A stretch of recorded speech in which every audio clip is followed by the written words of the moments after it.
I'm going to call the meeting to order. Will you join me in the Pledge of Allegiance? I pledge allegiance to the flag of the United States of America and to the republic for which it stands, one nation, under God, indivisible, with liberty and justice for all. David's staring at me. David, you're looking right at him. Good evening. Welcome to the Monday, January 9, 2023 meeting of the Westport Select Board. I am not aware of any particular recognitions or announcements. Does anybody know of any that we should mention? I would just like to make a brief announcement. Okay, go ahead. That I will not be seeking re-election, and so I will officially announce that now. Unfortunately, things have changed in my life. My life circumstances have changed over the past 3 years or so, and in order to facilitate those changes, I am no longer going to be able to be a member of this board. I would like to thank you all for the wonderful support and advice and counsel you've given me over the 9 years I've been on this board, 6 of them with most of you.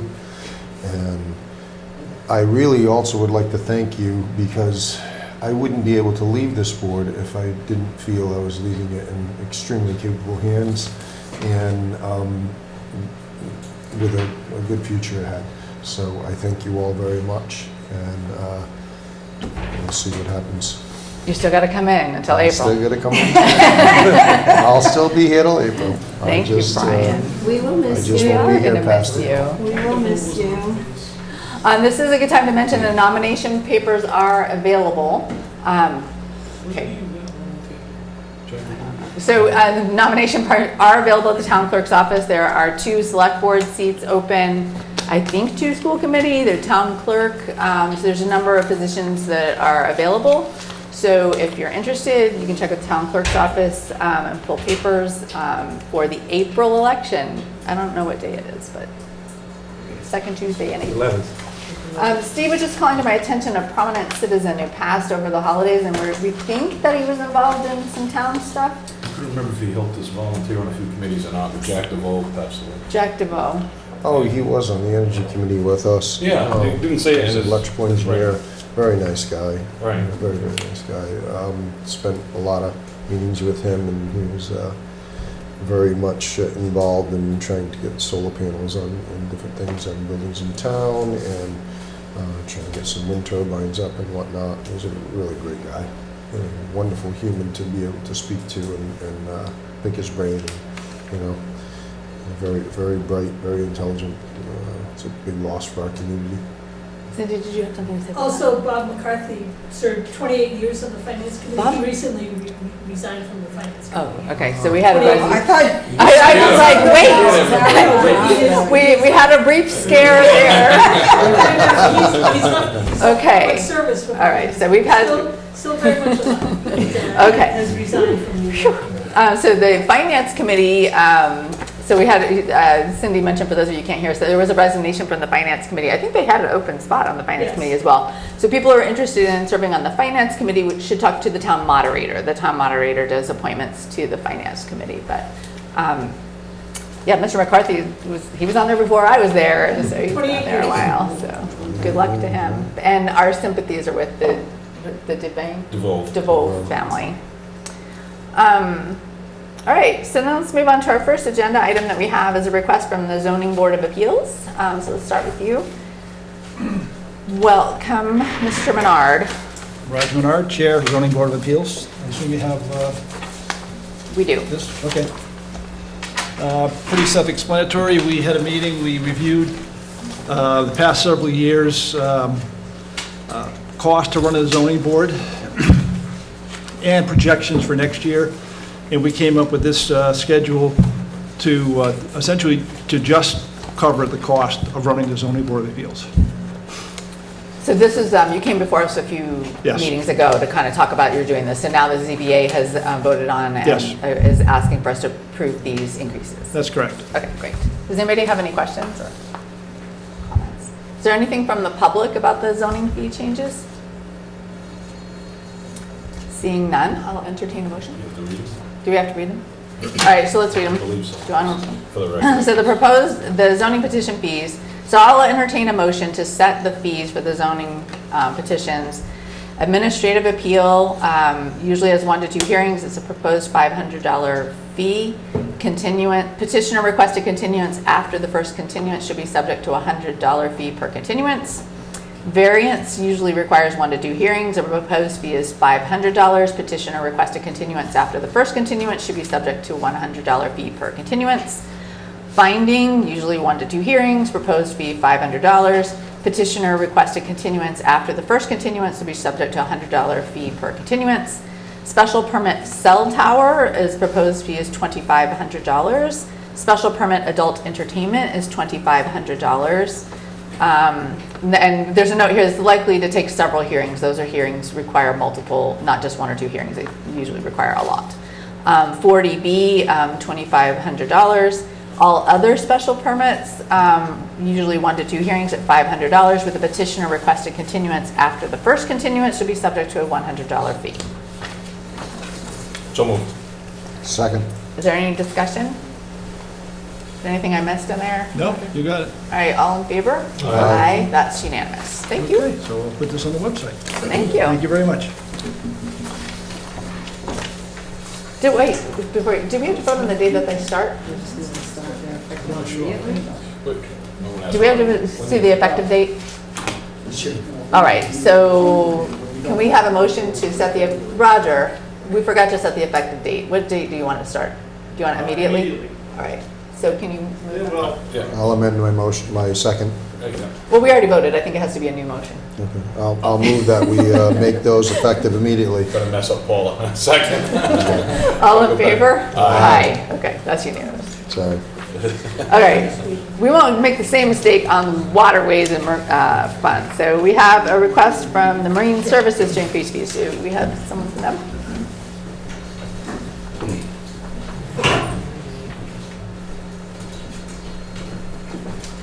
See, they saved the 2023 boating season. Yeah. Welcome. Can you please introduce yourselves? Good evening, Happy New Year. Christopher Leonard, Director of Marine Services. John Azevedo, I've been the chairman for several years of the Harbor Advisory Committee. Welcome. So I understand we want to increase the, some of the fees. These are mooring permit.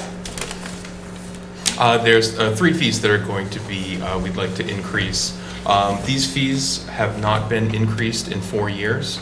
We like to have a level funded budget in the Harbor Enterprise Fund. And it's been 4 years with COVID and meetings and things like that. It was difficult to get together, but now here we are in front of you. And so the fee increases would be the waterway user fee, which is any boat that is in Westport waters for more than 2 weeks is assessed a waterway user fee. Right now it is $4.50 a foot. We would like to raise it to $5 a foot, so it would be a 50-cent increase. The next fee increase that we would be looking for is anybody in the town of Westport that has a private mooring pays a yearly fee of $15 for that private mooring. We would like to increase that fee to $25, so there would be a $10 increase. Thirdly, we would like to increase the fee for a yearly amount for a town mooring. Town moorings right now are $400 a year. We would like to raise that to $500 a year. Overall, with our projections, we're just looking to increase our total would be $17,500 over the course of the season to keep us kicking the can down the street for a level funded budget. And I just want to note that you're not suggesting any change to the commercial mooring. No, permit. those are That's $60. stay the No, those same. are $60. Those have been in right? effect for about 4 years now. Does anybody have any questions or comments? Are you sure this is raising them enough? Because if you spend a few years and they seem like moderate increases, I just want to make sure that if we're raising them, we're raising them At this enough. point in time, yes. We have not hit the ceiling, and we don't want to hit the ceiling. So we want to have the ability to grow in the future. Of course, with inflation and things like that, we just want to keep the incremental creep as painless as possible to the boating public. We did look at other towns, Dartmouth and Marion, which are comparable to Westport, and we are in the ballpark with them. The private mooring fees, we are definitely well below what they're charging at this point in time. Any questions for, this is a public hearing, is there anything from the public? Seeing none, I will entertain a motion to change the permits and fees for the 2023 boating season. Does that start now? We usually send the paperwork out sometime around April Fool's Day. Well, we can make it effective. So we can make it effective. Effective immediately would work then. All Yes, right. that's when the paperwork goes out. Effective immediately, for private mooring permit at $25 a year, waterways use fee per foot at $5 per foot, and town mooring seasonal rental fee of $500 per mooring. I'll move that. Second. Any discussion? All in favor? Aye. Aye, that's unanimous. Chris, while we're here, is there anything going on in your Sure. areas you want to talk about? Sure, we can talk about the federal channel. What has happened this past season, there were daily groundings within the federal channel that was over near the Spindle Rock Boating Club. What has happened naturally is the secondary channel had presented itself to us further east. So in working with the Bristol Aids to Navigation, which is the Coast Guard that does all of the federal channel markers, we said, why don't you mark the good water? And they did that. Unfortunately, they did that at the end of the boating season, not at the beginning, so we had a headache all season long. And now winter storms will have, we Yes. may have Might to change adjust it it again. again. So at this point in time, we are on a wait and see. I do not have any reports of any commercial vessels having any ground strikes within this newly moved channel. And we are still on the docket for dredging with the Army Corps of Engineers. How long that's going to take, I don't know. But as long as we have good water that's marked and traffic is able to come and go without having ground strikes, we're in a better location than we were at the beginning of this past summer. Just briefly, what's going on in the Harbor Master Department right now, we have a lot of private aids to navigation that need to be scraped and painted. We also have a lot of boats that need fixing and painting and all kinds of stuff like that. I've been working with the CVA, which is the Clean Vessel Act, and that is, they'll reimburse the town for activities of pumping septic from boats. Last year we did about 9,000 gallons, that's a lot to have to go out and pump. And so we're finalizing the reimbursement contract. Well, I'm finalizing the reimbursement contract, and we're signing the 2024 CVA contract with them. And just keeping up with the 24/7 water rescuing at any given time. If somebody dials 911 in Westport, Little Compton, or Dartmouth, it comes to my phone, and we have a calling tree that goes to myself, and then to my second in command, and then to all of our assistants to get somebody on the water. We did have something somewhere around Christmas where we did get a call of in the Spectacle Islands, Upper and Lower Spectacle, at nighttime, somebody called the police and said, I know a boat when it hits a sandbar, and a boat has hit a sandbar. Could you go and take a look? Luckily, nobody was hurt, and we were able to get the boat off the water and everybody out safely. But we hang out and wait for these calls. This is basically what we do. So, you know, it's just, and for our budget right now of the Harbor Enterprise is $125. I think the town is getting a big bang for their buck to have 24/7, 365 coverage of, if somebody's in trouble, we will respond to them. In the Shellfish Department, we're doing some more water testing with the state.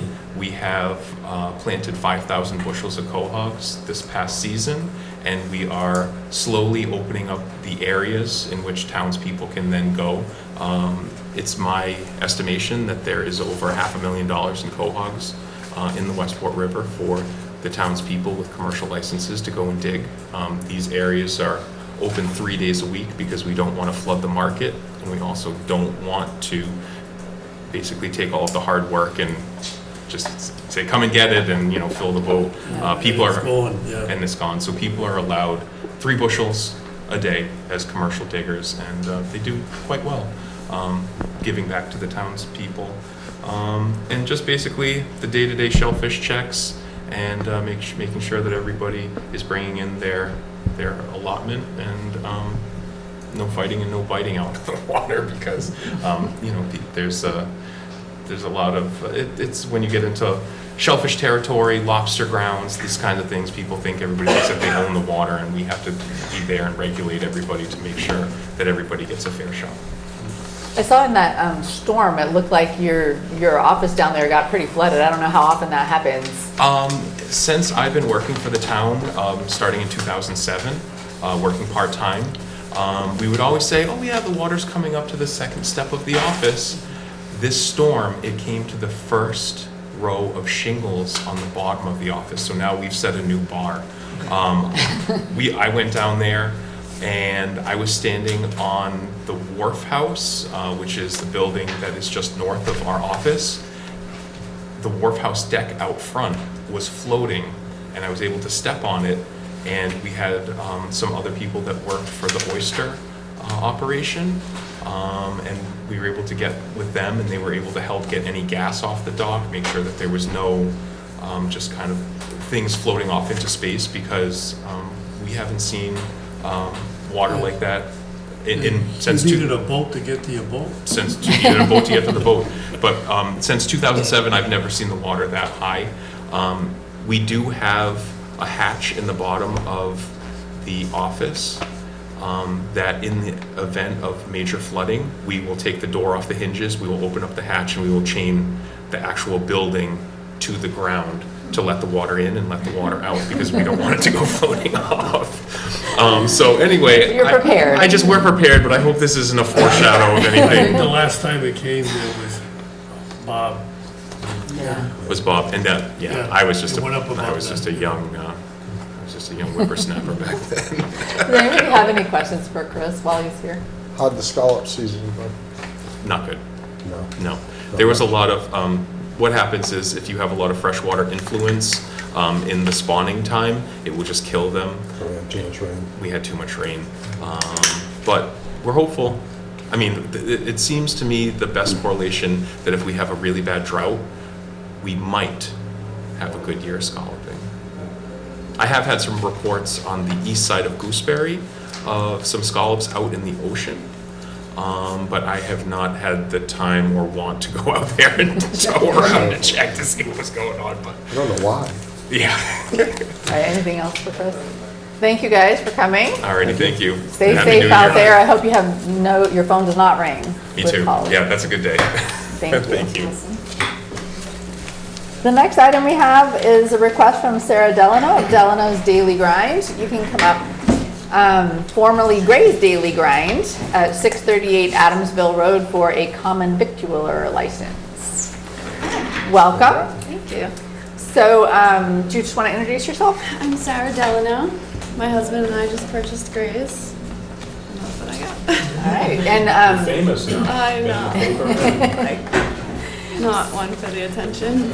so this is a change of ownership of an existing common victualler license. Do we have all the paperwork in order? So all the whatever that has to happen, the inspections, things like that are complete. All right. And are you changing hours? No. Okay. I'll move it. Second. Is there any discussion? All in favor? Aye. That's unanimous. Are you open for business now? Yes. Do you want to do a little blurb about why we should come visit you?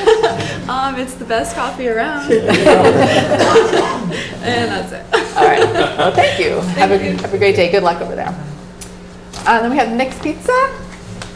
You guys can come forward. We have a request from Just in time, Rami Gurges, doing business as Nick's Pizza, 655 State Road for a common victualler license. Yep. Welcome. Can you introduce yourselves? Yeah, my name is Rami Gerges. Yeah. Just take over the next pizza from Alex. Yeah. Okay. Yeah. You're the former owner of Nick's. Yeah. Yes. Okay. Many years. I don't live in that area, so you guys probably know their menu. All right. Heartbroken. So this is an existing just change of ownership. So you're Yeah. you're changing over. Is there anything changing with the licensing or anything? No, no. No. With the hours No, everything the same. and all the paperwork is in order, Paula? Okay. I will move it. Is the pizza still the Same, same? Are we keeping the same? Yeah. everything the same. The same, yes. Alex was in there today teaching him how to. Yeah, I saw him. You make sure it's We've your been, right. today. we've been with him like for 5 months until now, before we take over the store, yeah. Okay. Yeah. All right, did you move? I it? will move it, yes. Did you second? Is there any discussion? All in favor? Aye, that's unanimous. Good luck to you. Congratulations on your retirement. Alex. Now retirement, just a little break. I go back to the second. Do you want any blurb you want to say about Nick's Pizza? No. No? All right, just go get it. Things are gonna stay the same. I pass Yeah. it to the good, there's 3 families they take over. Yeah. So from family to the other family, so. There we go. Great. I feel- All right. Thank you. Well, good luck. I just had to make the right decision, I think. Thank you. Awesome. Thank you, guys.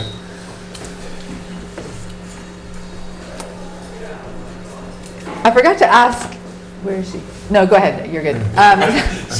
So we have a request from Deborah Cholfi to be appointed to the Historical Commission as an alternate member. I forgot to ask if you wanted to talk about, if you wanted to say anything or not. Why don't we come up, you're here.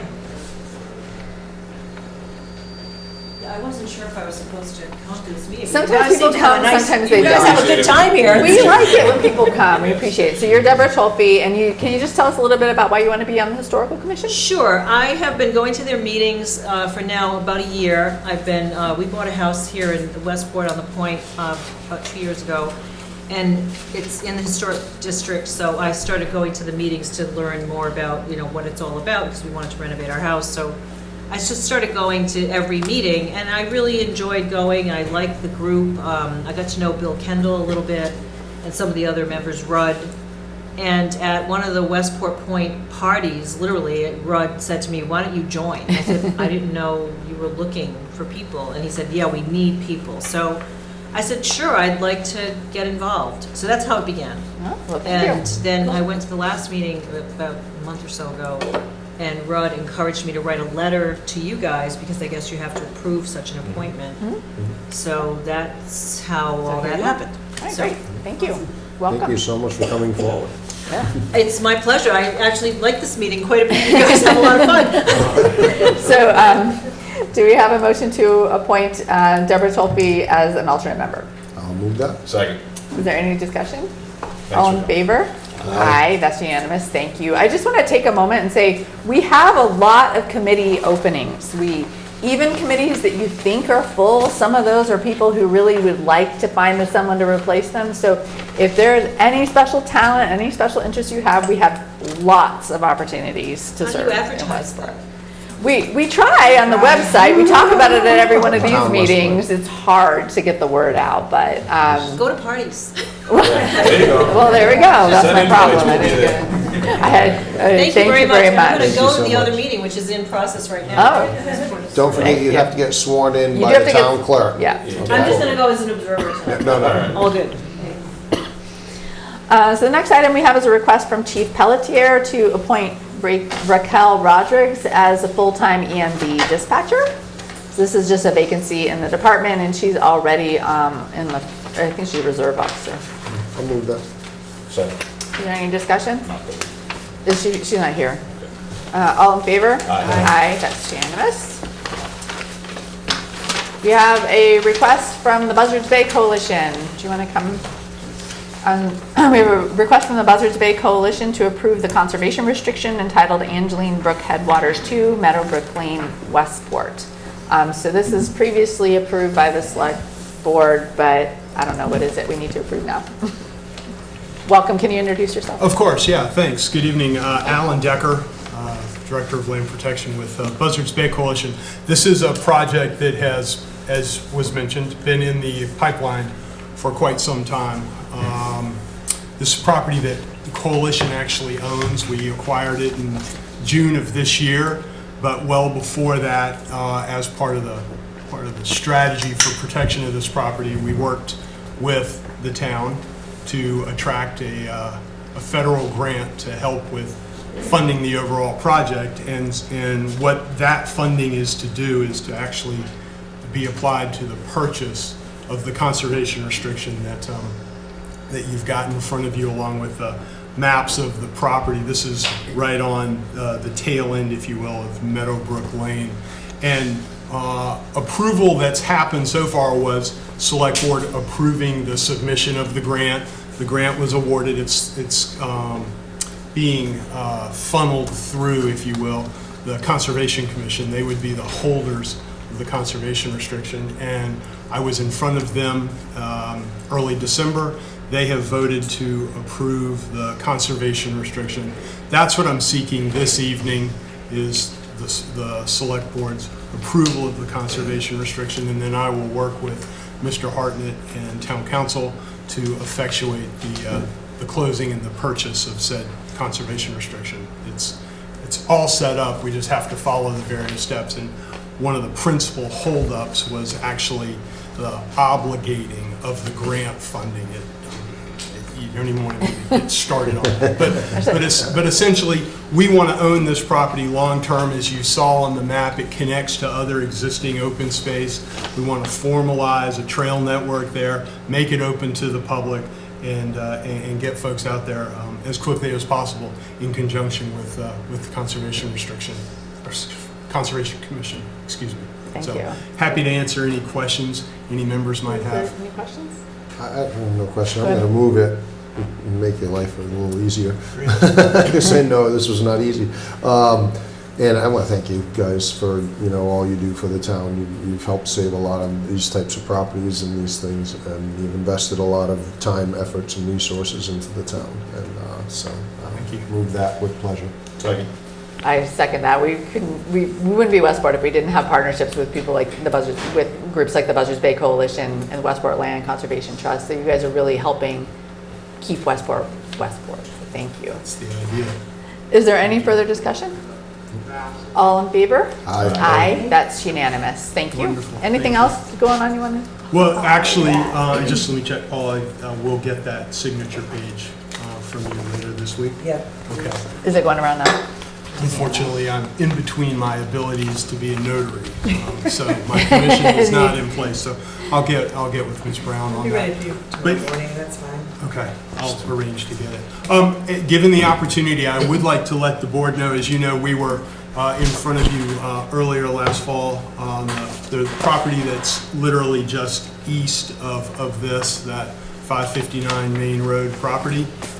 We have closed on that and own it, and I wanted to just let the board know that we did reach an agreement with Stephanie Cormier on purchase of a portion of the property, so we are moving forward on that. Awesome.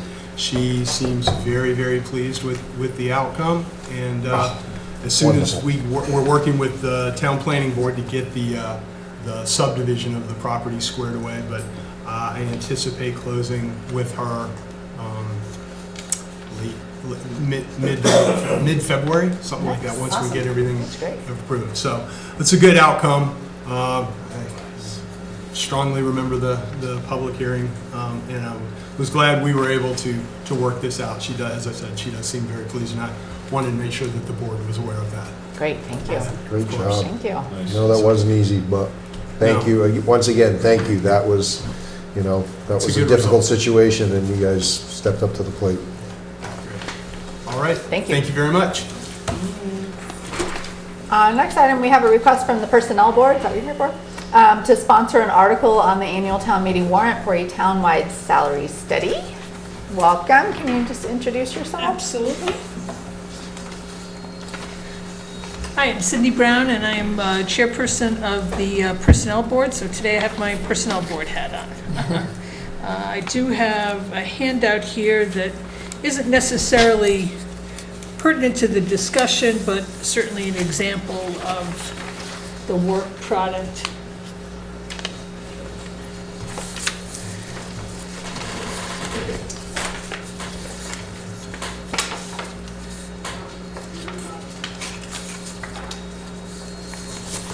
Did you take one?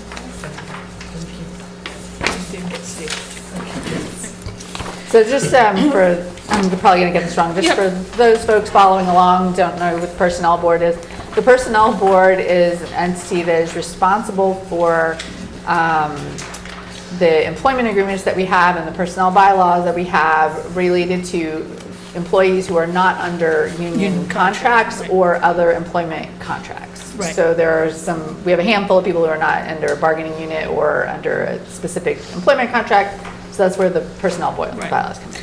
And, you know, we're a relatively small group right now. We're staffed at 4, which is surprising that we even have 4 members now. We were at 3 for the longest time. We still have 1 opening, so to echo your plea for applicants, we're always happy to get additional people onto the personnel board. Over the years, as you can imagine, you know, things get out of whack. And although the personnel bylaws do get updated from time to time at town meeting and get approved at town meeting, many of those might be for specific job classifications or additions to positions that perhaps had not been listed before.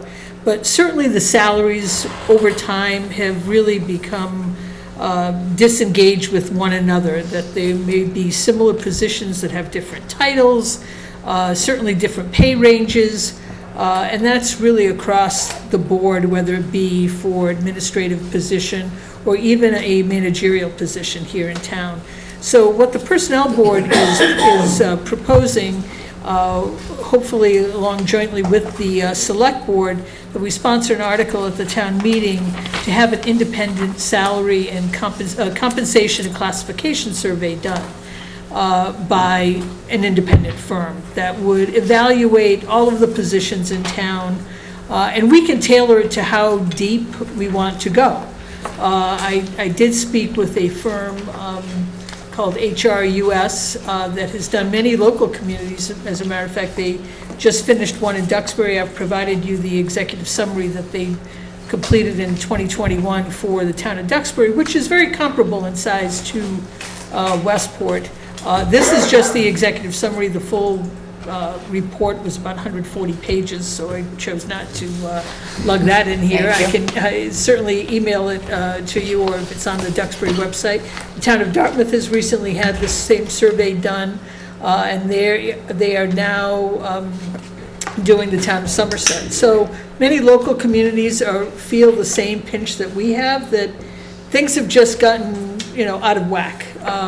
And perhaps we don't have the ability to analyze how people should be compensated. Are we underpaying? Which I think all of us here would be in agreement that many of the positions that we have in town, the reason why they're vacant is because we have not been able to provide a sufficient salary. But when people come before the personnel board, we are not always equipped to really know what that salary range should be. We're a volunteer group. We're not here at town hall. We're not out in the field all the time to really know how some of these positions stack up against each other. And it's really time that we have facts at our fingertips rather than either sentiment or whatnot to determine how people are compensated. And really to have even a step system. Generally speaking, when we hire someone, they come in at a salary and that salary is adjusted. We don't have levels and steps for people to progress. So there isn't a plan for our employees. And surprisingly, towns even of our size here have human resources departments, in which we have none. I mean, the personnel board, you know, tries to put things together. Things end up on Jim's lap all the time, and I think the last thing that he wants to deal with is human resources issues on top of the many other important things that he has to deal with on a daily basis. So it's, I think this would be a good start to at least get everything together on a level playing field so that we know where we stand versus other communities. I don't have a good cost estimate. I did speak with the person there, and I'm going to send her some information, and they'll get back to me with an estimate. Depending on how deep we go, so we can include school or not include school.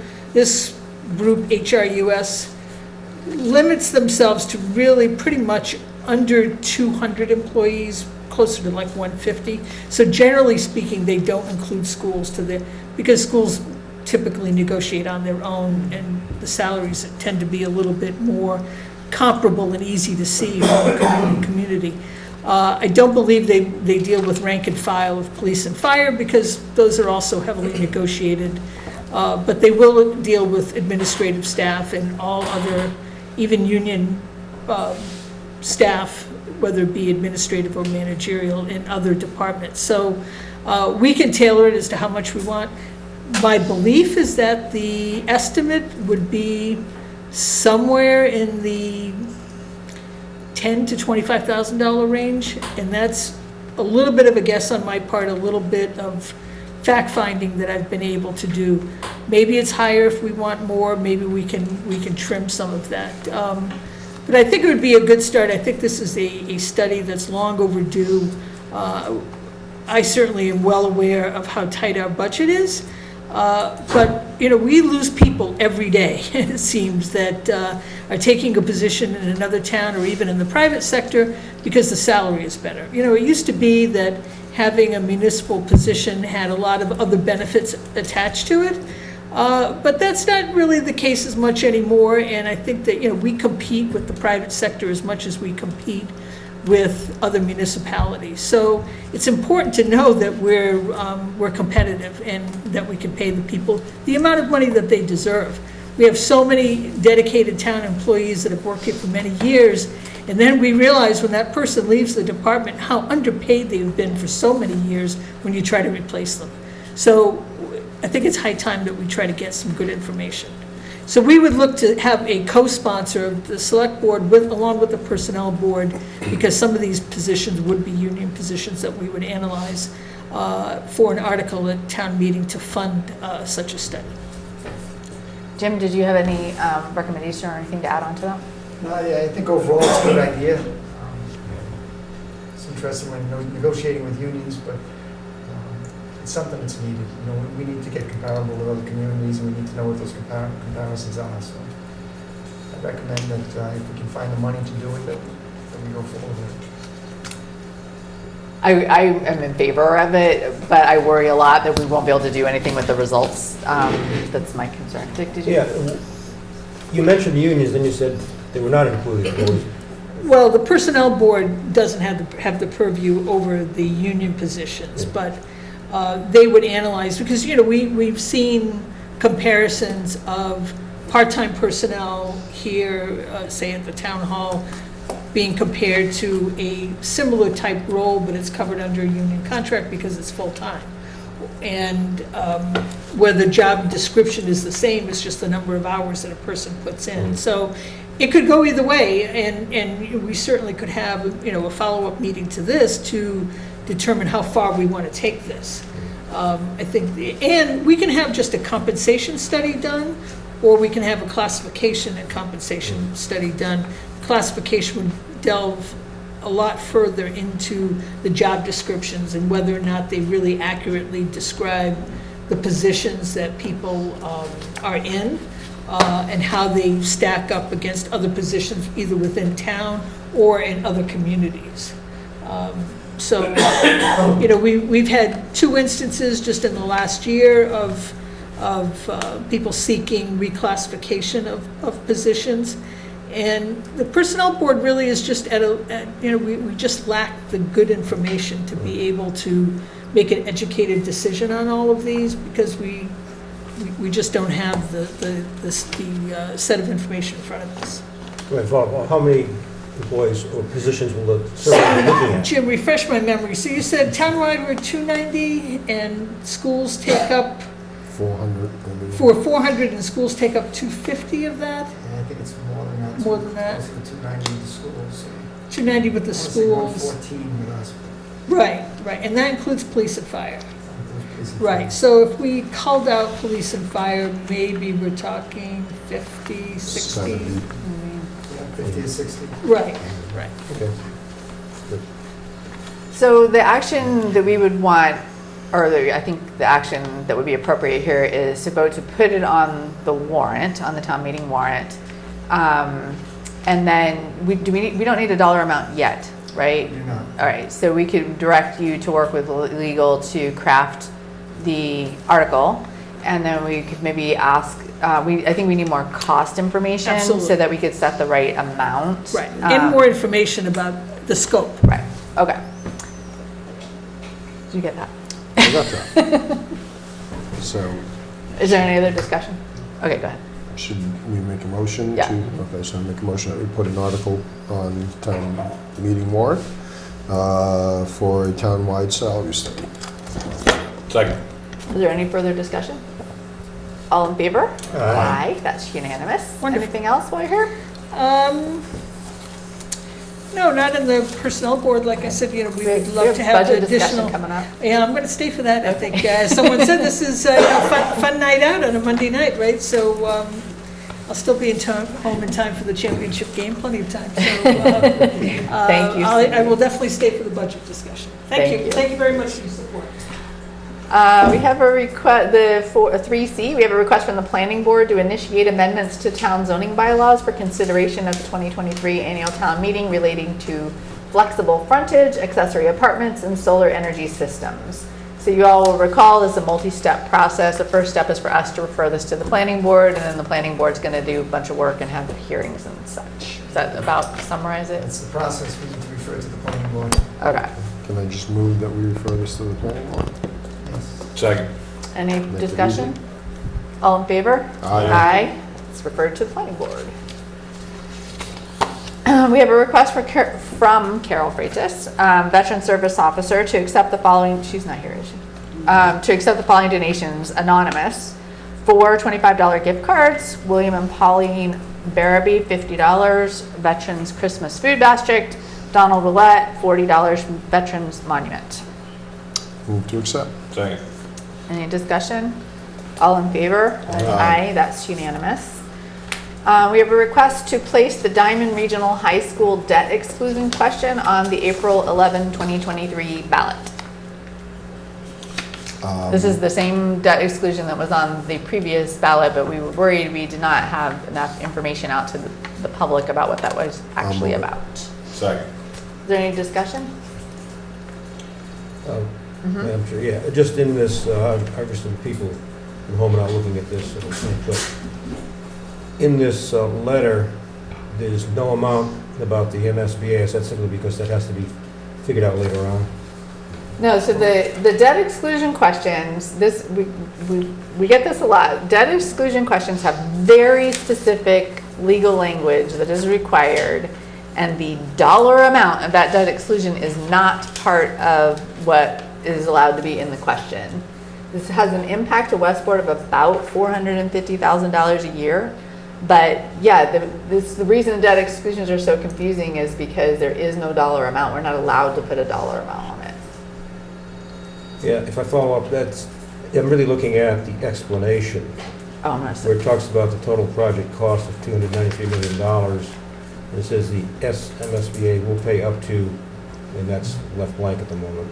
Yes, because I don't have that figure yet. Okay, that I'm comes still later. working on that. That was one of the questions I have. So the question for the debt exclusion, obviously I'd like to get on the ballot. We need to get it on the ballot. But we can also put an explanation under it. We didn't have that on the previous one.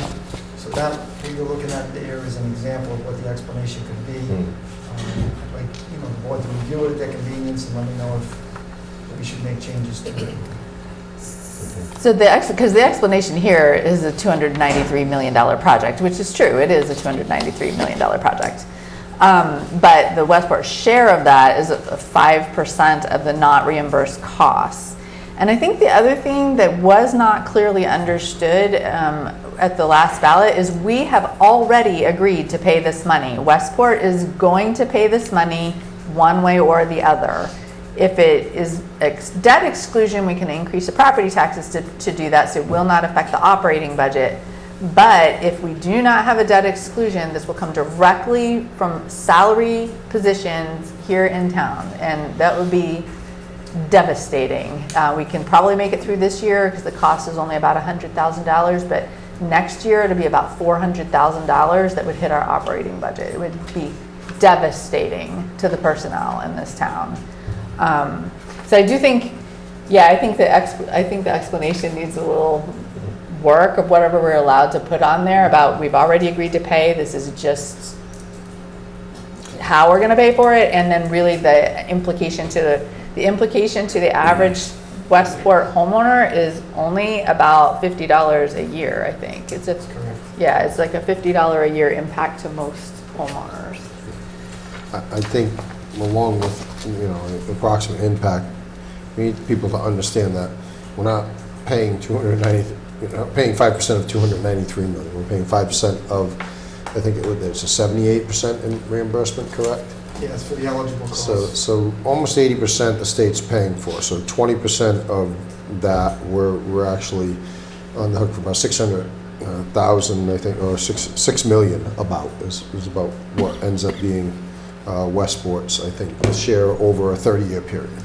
And that breaks out into a 20-year period, I believe, excuse me, 20-year period over the period of the bond. So it breaks out to what Ms. Schufeld said, is about $450,000 a year. So if we were to make that included debt, then that has to be cut from all the other departments. That's school department, that's highway department, it's every department in town. We have to trim $450,000 a year from those departments. We're already bare bones on all those departments. So I think I don't think people understood what they were doing by saying, no, we don't want to pay another $50 a year. Well, you're going to lose a lot of services and a lot of policemen, and a lot of firemen, and a lot of different things, and teachers and whatnot, if, you know, for $50 a year, it's a bargain.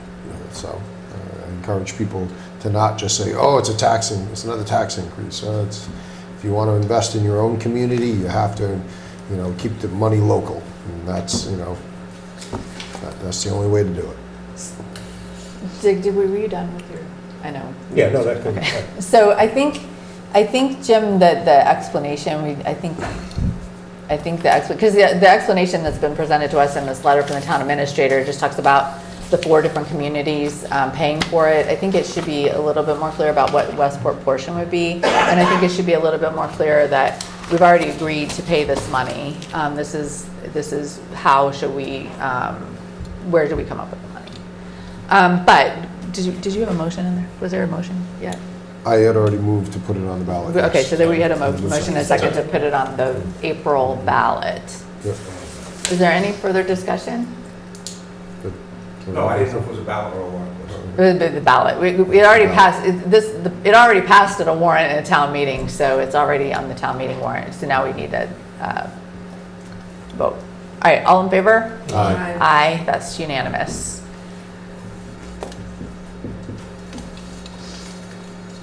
Okay. We have a request to appoint a temporary town clerk. Do you want to walk us through this one, Jim? Yeah, so we posted on the website, looking for interest in the town clerk's position. Bernadette Oliver is leaving. She's agreed to stay the end of January, which is a great help because we have a new assistant in there now that's will give her an opportunity to work with for 4 weeks. So that's going to help out tremendously, but we need to fill the position for February, March, and a good portion of April. We put it on the website. We did have interest from one person, a resident who formerly worked in the department. That's a temporary clerk. And then the other one was, there's a Jim Mullins, who is a clerk, a retired clerk who's probably worked for about 8 or 9 communities. I think I have a copy of his resume or his letter. And this is what he does now. He goes to different communities. So the letter I have, so he's spent 36 years as the elected town clerk of Milton, Massachusetts, and he retired in 2012. And since then, he's been a temporary town clerk with elections experience in there for 1, 2, 3, 4, 5, 6, 7, 8, 9, 10, 11, like 12 different communities. And Jim did speak with the last several that he's worked with. Yeah, I spoke to 3 of the town administrators, Lancaster, Melrose, and I think Wahowich. And all 3 said, nobody's better. Get them if you can get them. I mean, it does a few things for us. Want to get somebody experienced in elections. We got deadlines coming up. We got an election. We don't want to have any errors in the election. So that's important. It also sets it up so that if somebody that came in on a temporary basis, if they wanted to run for clerk, they would not be able to participate in the election, which makes it more complicated. So this alleviates that problem as well. So I think overall, we're going to meet with them on Wednesday, Bernadette and myself, but I've spoken to him a number of times, and I think it's a good fit for the department, and it'll get us through the next few months and alleviate a lot of pressure and concerns that we have about the department over the next few months. I'll move it contingent upon Jim reaching an employment agreement. Second. So the motion is to appoint the temporary town clerk subject to successful negotiation with Jim, and we're authorizing Jim to finalize as Or Yes. what else? Okay. Yes, so he doesn't have to come back to us. Right, because we need this person on board quickly. Okay, ASAP. is there any discussion? All in favor? Aye. That's unanimous. Thank you, that seems like too good to be true situation, so I hope it really is. It was good news. Town clerk position is open, nomination papers are available in the clerk's office. G, we have approval of the Alcoholic Beverage Control Commission, ABCC 2023 Seasonal Population Increase Estimation Form. Jim, you want to tell us what this is? And Paula can fill in if I miss Paula something. can But every fill in. year, we have to provide an estimate on the population, and it has to be approved by the Board of Selectmen at the meeting. So the estimate for the population is 17,500. And I'd ask that acting under the authority contained herein, Mass General Laws, Chapter 138, Section 17, as amended on board of a meeting held on January 9, 2023, estimated the temporary increased resident population of Westport as of July 10, 2023 will be 17,500. Is it usually higher? Is that what it normally is? That's not, don't we have 15 on a normal basis? We have, well, on the census, we have about 15, close to 16, I think. Right. I guess I thought our seasonal 17. went up a lot higher than that. This was No? based on the registrars. Yeah. You just got it from what was before? have the number Okay, from them. okay. Did we have a motion? I'll move it. Second. Any discussion? All in favor? Aye. Just for those following along, this is your alcoholic beverage licensing, dependent on how many residents you have, and so we increase the number of seasonal residences. It just puts a little room in the liquor licensing. Doesn't effectively mean much, except to the Alcoholic Beverage Commission. Next item, we have the assessors. We have a discussion about tax exemptions. Welcome. Can you please introduce yourselves and tell us what brings you here? Theodora Gabriel, Principal Assessor. Steve Medeiros, Chairman of the Board. Welcome. So do you want to tell us what we're doing here? Do you want Jim to introduce it? Who do you want? Jim, to introduce it. So there's been a lot of questions on possible tax exemptions for, I guess, the older population. And there's also some other tax exemptions for resident and non-resident property owners that we've been discussing back and forth. And I just asked Theo and Mr. Medeiros if they could come and kind of give an explanation as to what those exemptions are and what they might mean to the budget or to the taxpayers. Well, the first exemption is the over 41C, which is over 70. Our current requirements for income and assets are pretty low. They are the lowest in the state. Whatever is required, and the lowest in the state. So which is, a single person, their assets cannot be no more than $28,000, and their income no more than $18,000. And the married couple, $24,000, and their assets no more than $30,000. That's pretty low for today's, high prices. And so what we suggesting with the board review tonight? We voted on it tonight. They voted on it tonight, Suggestion. and just increase the income and assets limit to the max, which would be, bring out the single person with the income of $24,000, and the married to $38,000, and also the assets from 28 to 40 and to 55. But also maintaining the age as 70, not dropping it down to 65. That's another option. So there'd be an article at town meeting to increase these requirements. These guidelines have been on the books for a while, and, we've been, cost of living, we had to turn some people down last year. I still think what you're asking for is too low, to Yeah, tell you well, the we have truth. to go with the state, that's the state No, I maximum at this know what point, the state so considers. We can only go with the recommendation that the state maximum at right now. I know. We do feel comfortable keeping it at 70 rather than dropping it to 65, just so we don't put a big burden. Just to give you a rough idea, increasing it from 500 to 1,000, okay, we had 46 applications last year that we granted at 500. So to go into 1,000, that would cost the town $23,000. Just to give you a rough idea of what going from 500 to 1,000 was. By upping the you know, the requirements, thing that we're not sure how many more we'll get. We did turn down maybe 8 or 10 last year, Yeah. you know, because of, they didn't meet the requirements, and they probably would qualify under this new one. If it does get passed, we need to educate the taxpayer, you know, that the requirements have changed, and some people that didn't think they could apply and make it, like, you know, may now. So if we do get it applied, we'll probably be working with Council on Aging to try to get the word out, maybe get it on some public websites. But we strongly feel that we need to get these requirements up, but we would like to keep it as such. I agree. So, the mechanism to do this, so is a town meeting warrant article, is that the mechanism? Yes, that exemption is, the 41C is that. It's an article to increase those numbers, figures that we just spoke about. So the action you're looking for from the select board tonight is to approve putting that article on the warrant? Yes. Okay. So moved. Second discussion. Yep. Jim, does that affect our affordable housing at all for the guidelines, do you know? Because we have senior housing. I don't believe so, I think that's, So that's doubling up the income, so I'm it's just curious. separate. No, that would not. Yeah, uh, to get clarification on the income limit, whether it's married or whatever, it's to increase from 18,000 to 25,000.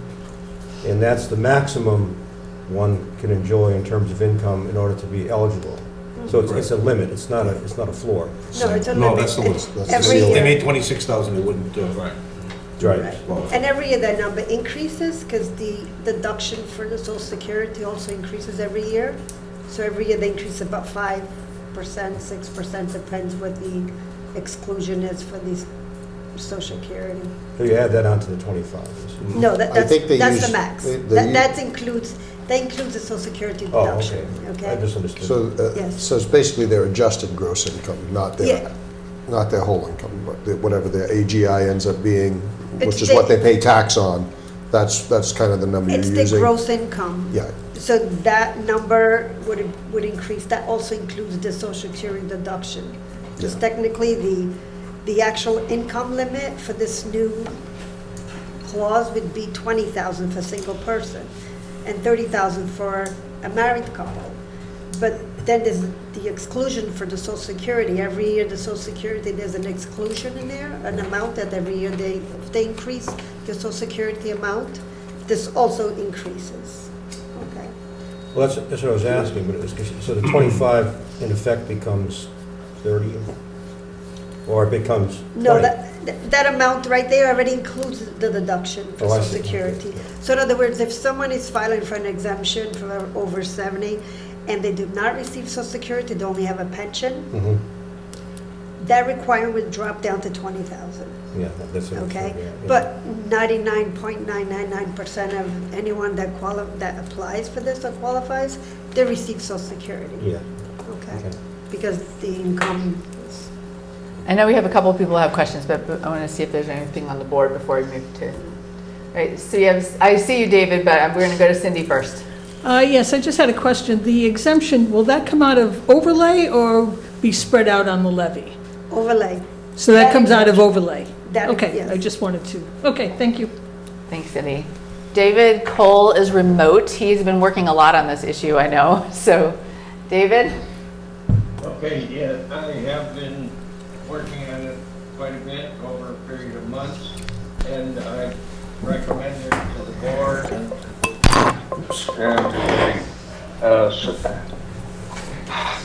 So in case you didn't hear that, he's recommending this change.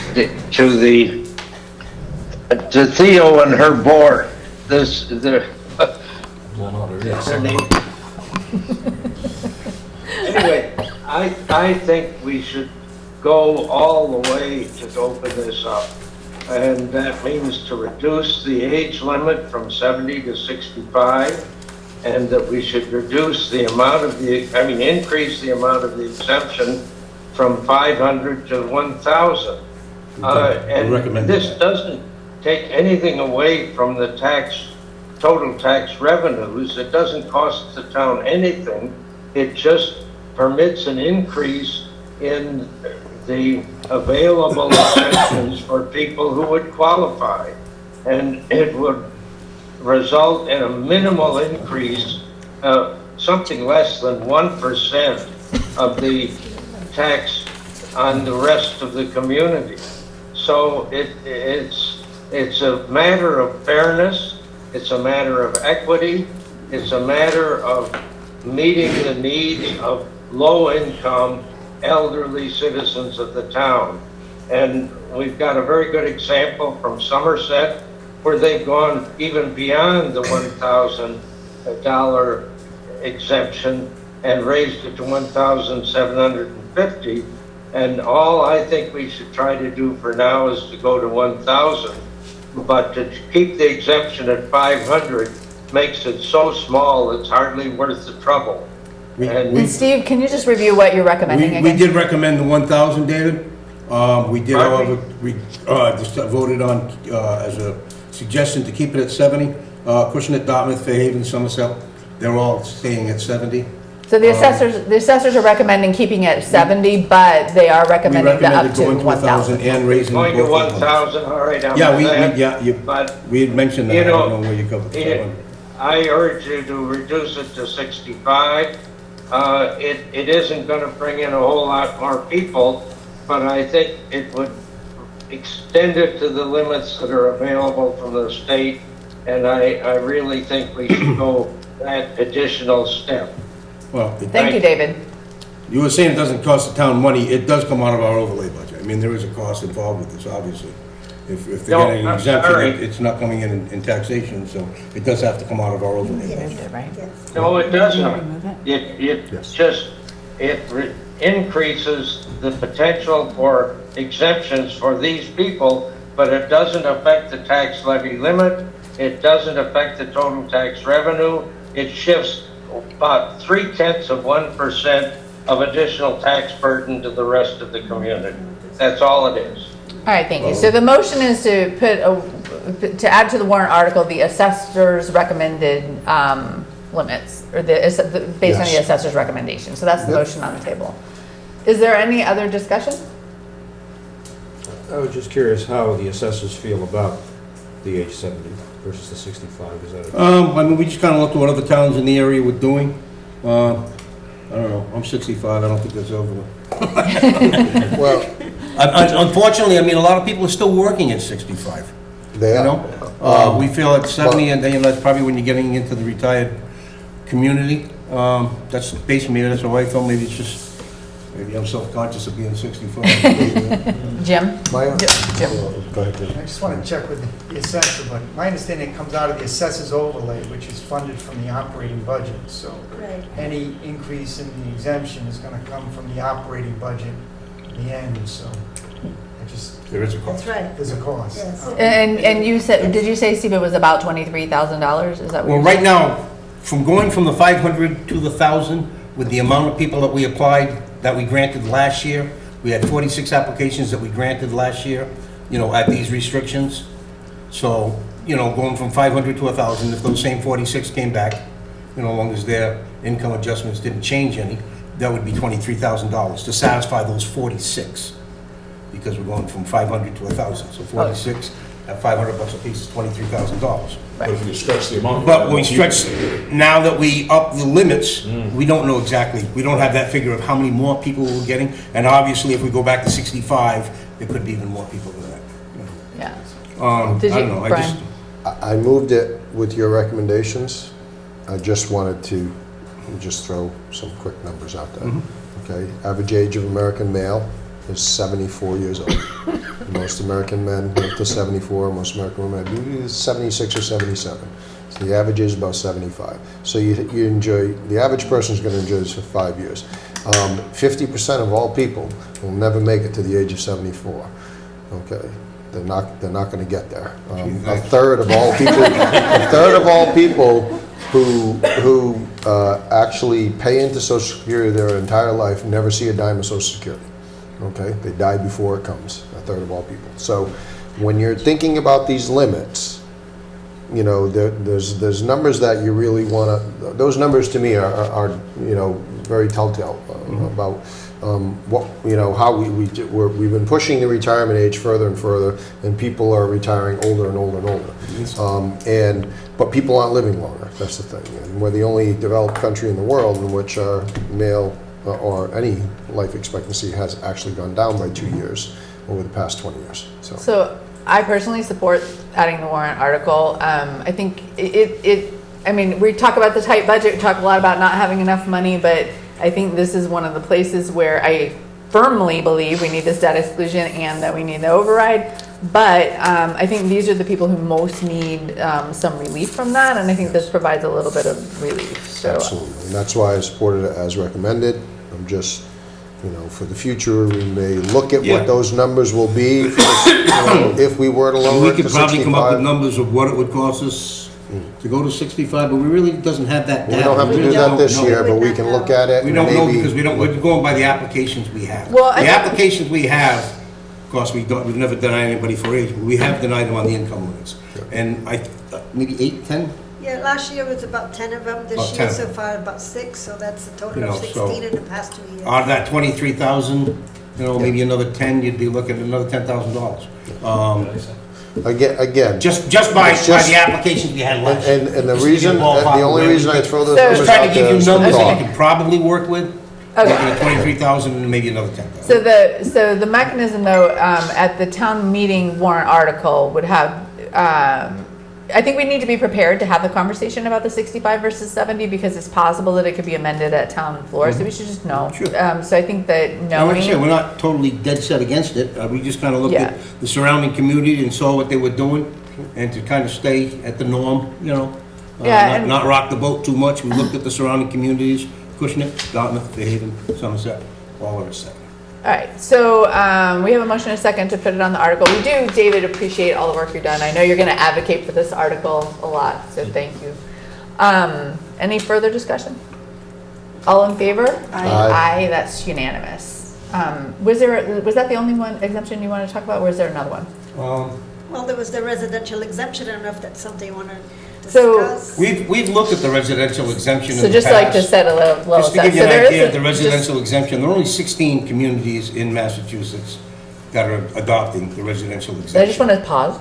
Yep. So residential exemption would mean charging a different tax rate based on whether there's a primary occupancy, a primary residence, or a not primary residence. This would be like a vacation home, right?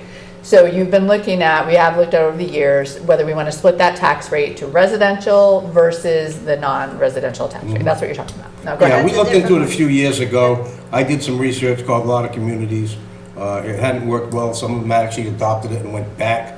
The towns that are adopting are like Wellfleet, Truro, Nantucket, where it's a lot of big, rentals. it's a big secondary home community. Yeah. And we have a percentage, obviously, in this town, We got a but it's a big big secondary. Personally, how I feel about it is these people who own the secondary homes in town, I mean, let's face it, it's Westport Point and Westport Harbor, a lot of them along the rivers, they're the higher end properties. These people are paying the top end part of our tax dollar already.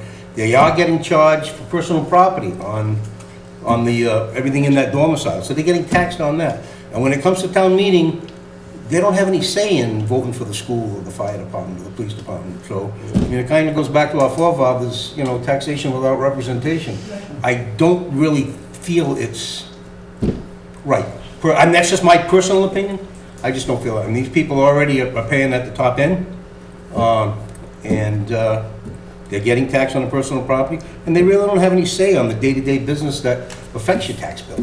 So I know last year we did some analysis, and the mechanism to do that would end up any homeowner in Westport who had a home, even if it was your residence, over $600,000, we're going to pay more in taxes. It wasn't. Right, Is because that you what have to raise, you have to raise the tax rate in order to compensate from the exemption amount you're giving out for the Right. one that actually qualify. Right, so we did look at that because Yeah, right. because there's a lot of people. So Jim had a whole the other thing, spreadsheet. because we talked about Well, this as a soon as lot they hear last about year a too. residential, they're all for it. Well, and the other thing I think is really important for people to understand is it does not change the levy limit. No. So it No, is it's just a zero disproportionate- additional proportional dollars to town. The only Proportionally difference, You just robbing from Peter to pay Paul. the only difference is the You're distribution not of getting these any tax funds. revenues. You're not gaining any tax revenues on this at all.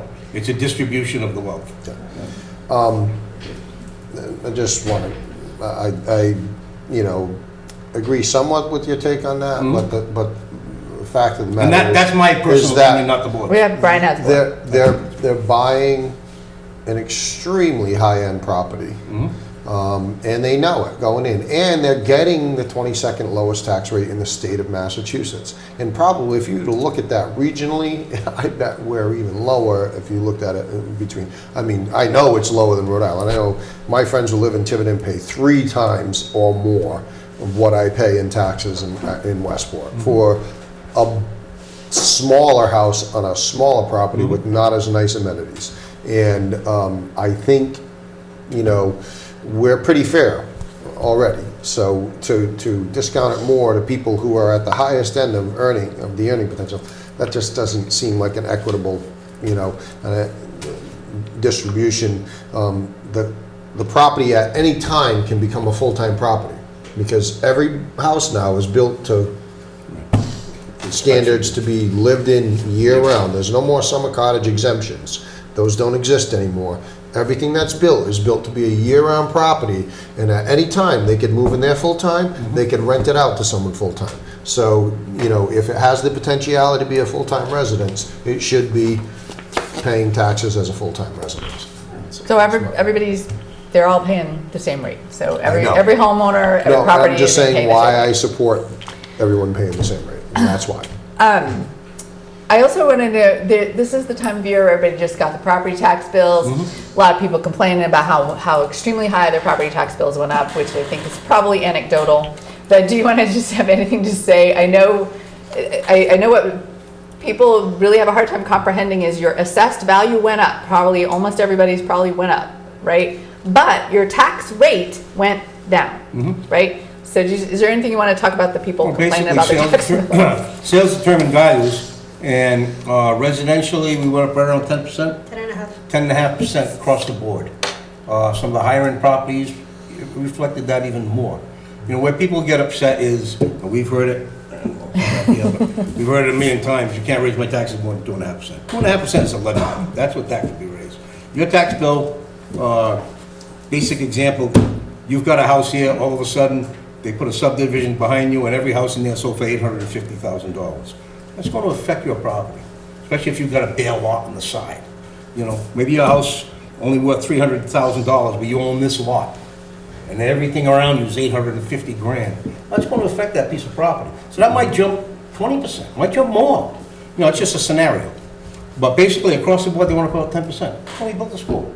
I mean, so it's not rocket science. It's the reason the rate went down is that values did go up so much that it compensated. I mean, you got to come up with a number to fit the levy. It's a math problem. Here's the levy limit. Here's the valuation of the town. One into the other. There's your tax rate. So when your valuation goes up, put it up against your levy limit, and you divide it in, and there's your tax rate. So contrary to what you might see on social media, the town of Westport not getting extra money here. No. The town of Westport's only getting the same bucket of money Right. that we're going to get. The primary you don't have to impact. vote everybody out that's in. You don't have to The do primary this, you don't have to impact do that. on your tax I read all bill- the social media this The week. primary impact on your tax bill was that the bonds are for the fully funding now, the bonding for the school, so that was a debt exclusion, so your tax rate did go up about $100 per 100,000. I think that was the And it number. stayed pretty much in that scenario that we've been talking about, the $100,000 per $100 per 100,000 valuation. It went up. So Yeah. basically, everybody's bill probably went up $450 to $500,000. If you got a little lower property, 21 to 1,000. 24. Yeah.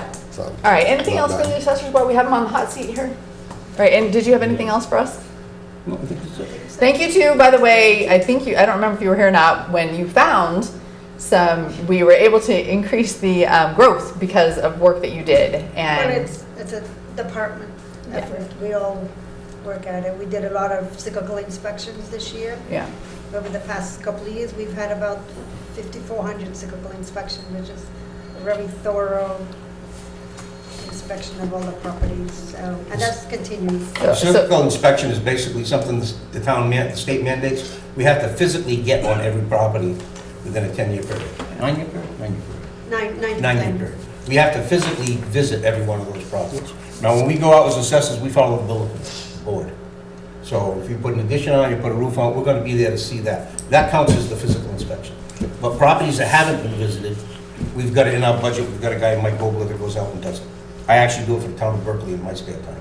I do their cyclical inspections. So I know you guys get a lot of grief this time of year, but I would like to thank you for the work that you're doing. I think you're doing a great job. Nobody comes in our office. Nobody really wants you to. In 28 years, we Nobody don't- I don't says think I've nice ever had things to you, but Nobody thank you. bothers you? All right, thank you. Thank you. Thank you.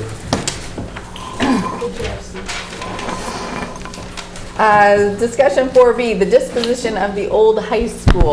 Jim, do you want to talk to us about this?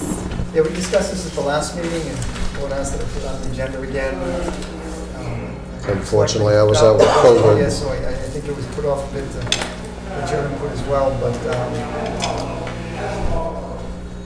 budget is difficult, budget is very tight. The school there is a cost to the town to maintain and to keep the school on the books. I just think a decision needs to be made if we're going to dispose of the property or try to dispose of the property or do something else with it. My recommendation based on the budget is I don't see how we can keep it based on our existing budget, so I'd recommend putting it on the market, and depending what we get off, it might change my recommendation, but if we get off at anything, but I struggle to see how we can fund it over the next few years, even as is. I know the long-term building committee was trying to see what they can do to keep it. I mean, you listen to the number of people here in town, there's a number of uses that could potentially be in there. Whether or not we can afford to put those uses in there, I think is the question. We had a couple of studies done on the building, and one of them suggested that it would be about $29 million to retrofit that building for municipal uses. That would be municipal uses, town hall annex would move over there, council on aging, school administration offices would remain. They'd also be able to utilize some of the classrooms for some of their programs. But there's a cost to that. It's roughly $29 million, and you're moving into a building that was set up for education, not necessarily set up for municipal use.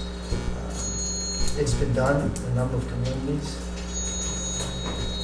And I think the thing that I struggled with, or the committee struggled with, and I think Brian can speak to that directly, is how do you get the input from the public to see what they want to see from the project? It's difficult. We've looked at putting a question on the ballot, but just to define what that question would say to get some usable information is difficult. We've considered doing surveys, and I think one of the members is actually looking at some survey questions to put out there. But I still believe, based on the budget and where we are, that we need to move on it and move on it sooner than later. But that's my recommendation. So Brian, I know you're on that committee. Did you have anything you want to add? Again, it's been very difficult. There is a huge sentiment within town. I've gotten phone calls from dozens of people about wanting to not divest ourselves of the property. Even if we were able to, at least lease out the building or lease out the property, to not sell the property outright. Again, a very difficult thing. Unless you can get a school to lease the property and they can still use it as a school or something like that. Not a likely scenario. So it leaves us in a very difficult position. It's one of the reasons that I wanted to do a ballot question to determine if the town would be willing to spend the money to save the property and move the town offices, and then we would be open to the option of being able to lease out this property, lease or sell the annex, and other properties, and council on aging also. But then you have people who are very attached to those buildings also. So it's an extremely difficult question. It was one of the reasons that I wanted to bring it to the voters and have them vote on it. Would you spend $29 million or $30 million on this or not? And I felt that would be the easiest way to get the pulse. It's on a ballot question, a non-binding ballot question. Would you be willing to spend, to float a $30 million bond to convert it for town uses, make a community center of some kind, and town offices? And I think a lot of people are selling the town short if they wouldn't want to support something like that, because for fairly short money, and we're always short money, but for fairly short money, if you did this through debt exclusion, you could have an amazing asset on an amazing property that we already own. So it would cost us, you know, if we were just going to build a middle school, they told us it was going to cost us $60 million. Okay, and we own that property already. If we're going to get to a future point where we're going to outgrow all of these buildings, and these buildings are decrepit, to say, being kind, they're decrepit.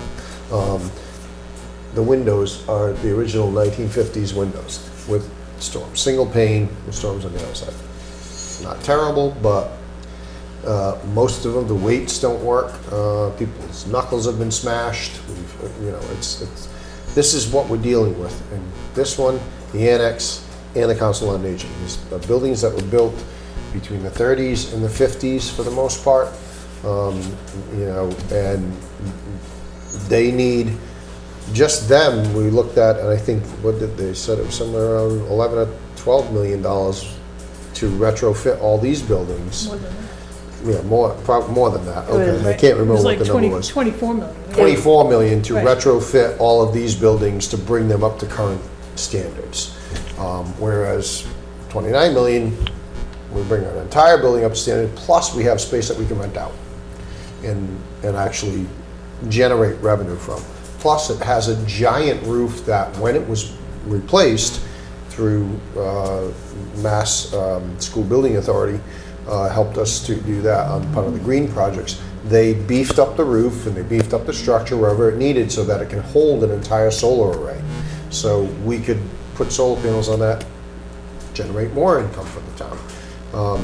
Again, this is why I really wanted the town to make the decision on this rather than the five of us, because this is something that is going to affect the entire town. And even if we don't do it as a ballot question on the ballot, at least a non-binding article at town meeting, you know, and test the waters and see what people are willing to do. Because, you know, a $30 million bond floated over 20 years, what are we talking, $100 or so per household?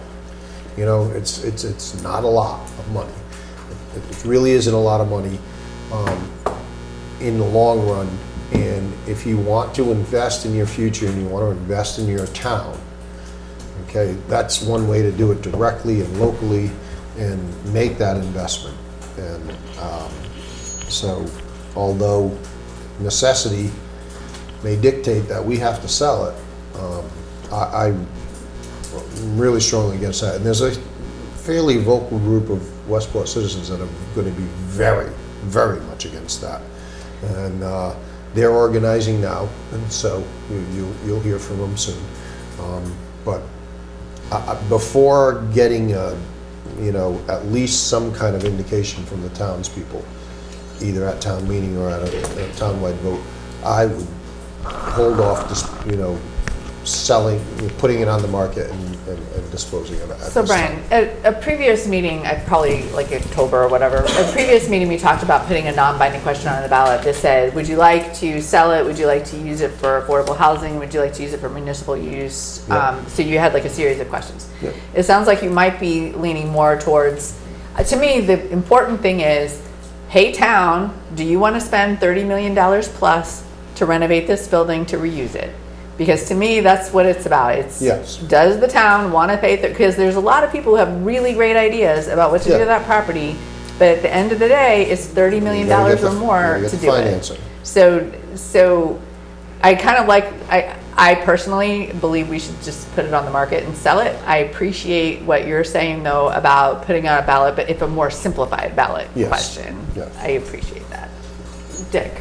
Was there an official recommendation from this committee? Yeah, we had recommended that we attempt to save it and reuse it. Right. Again, because $24 million to renovate all these buildings, or 30 in one building, economy of scale. You know, the other thing is, if we renovate these, we displace everyone that's in this building while it's being renovated. if we just renovate that, the only people displaced are school administration, and they're prepared for that. We've talked with them, and the superintendent feels that they can deal with that. They could deal with a temporary displacement if that were to happen. And that's the biggest thing. That was one of the biggest things, because that displacement is gonna cost money. And so that 24 million to redo this, well, how much is it gonna cost to have temporary office space until this is done, you know? And sooner or later, we're gonna have to spend that money. Cindy? I'm a member of that committee as well, although really on this topic, I guess I'm really speaking as a private citizen. I think one of the other items that falls between the cracks here is that if we did dispose of that building, there's a significant cost remaining to the town. Number one, the school administration building. Something's going to have to be done. Where are we going to get the money for that? And now, not necessarily from the proceeds of the sale of the school. Yes, it was estimated that, you know, in a perfect world, we could get 10 million. No way are we ever going to get $10 million. I mean, properties like that sell for pennies on the dollar, because someone is looking to be able to rehab it for housing and whatnot, and the cost to them is the same cost as it would be to us. So the sunk cost for someone else to come in, they're going to be looking for a bargain. So for us to even think that we could get 10 million, I think it would be crazy to think that we could get that. All right, so that's number one. The school administration building, the fields that the school still uses, we do not have athletic fields that will replace those. So we would have to come up perhaps with the money that is the campground money perhaps to build the new fields.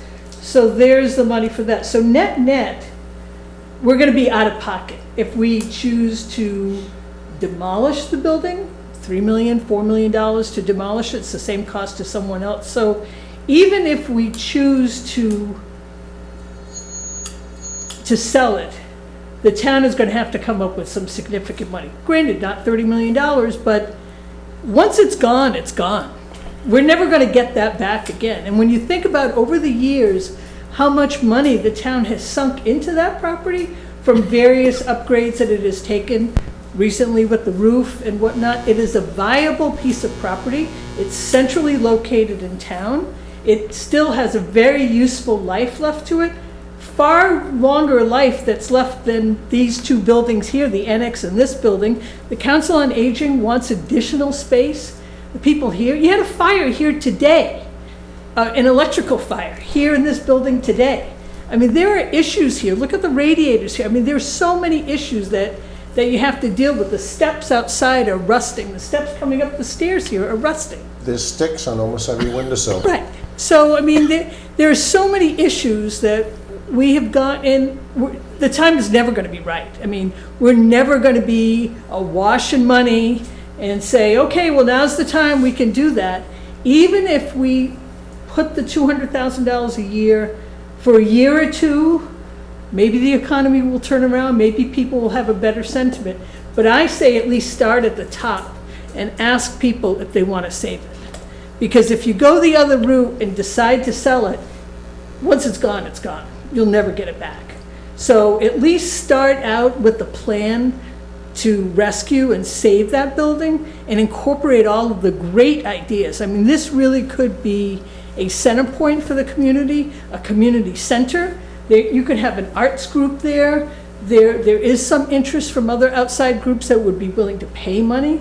Even now, if you go by there on any weekend, there are groups using the auditorium, the auditorium and the gymnasium there on a regular basis now. So the school currently uses the building.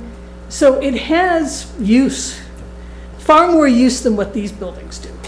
So I would say that start at the top, see if people are willing to at least save it, even if it's for a few years until we can get a plan together. It doesn't mean we spend $30 million starting next year, but at least preserve it so that we can focus on a plan. If it falls apart, if the plan falls apart, so be it, at least we tried. But if you start at the bottom and say, well, let's just get rid of it, you end up with no money. And now you've lost the property because you've got so many other things you have to pay for as a result of losing that. So you're not gonna end up with cash in your pocket going, oh, well, just think what we could do with, even if you got 3 million for it. It's not gonna pay for a new administration building. So there's a lot of costs At best, associated with pay to selling it. make 2 fields at the campground. Correct, That's about it. right. About all we get out of it. So I think, so one thing that I find, I think it's totally legitimate what you just said. I hear you making very good points. One of so the first problem I have is I don't know about the money, but you're right, we haven't actually asked the voters whether they want that or not. I think the other thing is, we've been talking for like 2 years plus about what we might be able to do with this property, and nobody has come together to have a plan with a cost estimate and a proposal, right? And we don't have the staffing resources to man that kind of initiative, right? I don't see it, and I had, and maybe it was too much, but I had hoped that the long-term building planning committee would say, yeah, we need to keep this property here. I mean, you've done some good work about getting some appraisals, you've got some estimated costs, but I don't know how we take all these random good ideas that people have and make a project out of it without staffing, and maybe there's an answer there that I just don't understand what it is. I've been contacted by some people who may be willing to step up to the plate and do that. So let me speak to them, and hopefully we'll have them, come in and to some of our next, because we're going to have another meeting soon for long-term building committee anyway, and hopefully that we'll get that process moving. So I think the recommendation from a while back was to put a non-binding question on the ballot. So do you want to, and given now that you're I think there needs to be a simple question. If you're going to ask a question, I think it has to be simple, and I think it has to include, hey, this isn't just, like, it has to include something about money, and I don't know how we get that money information out there, but do you guys want to put together a ballot question, and then we can review it here? Does anybody have a Do better that, send it to me, or me do it, send it to you? What would you rather? You want to send it to me first, that'd be great. Okay, I will sit down and I'll compose something. I do think that, I think it makes sense to put it on the ballot, because you'll get likely Westport voters on the ballot. And, but I do think it's gonna be really important that people explain, like, we've got some good information here about like the various options, but I don't think we should put all the various options on the question, personally. No, but I think we should put many of the points that Cindy brought up is that if we do decide to get rid of it, there's going to be a lot of cost involved in that also, so that people understand what we're losing by getting rid of it and what we're going to have to replace if we, get rid of it. So, that includes, like you said, the administration, the fields, all the other facilities, everything that's being used by the public. So let's craft the question for the ballot. I think we'd like to give the committee an opportunity to do a presentation.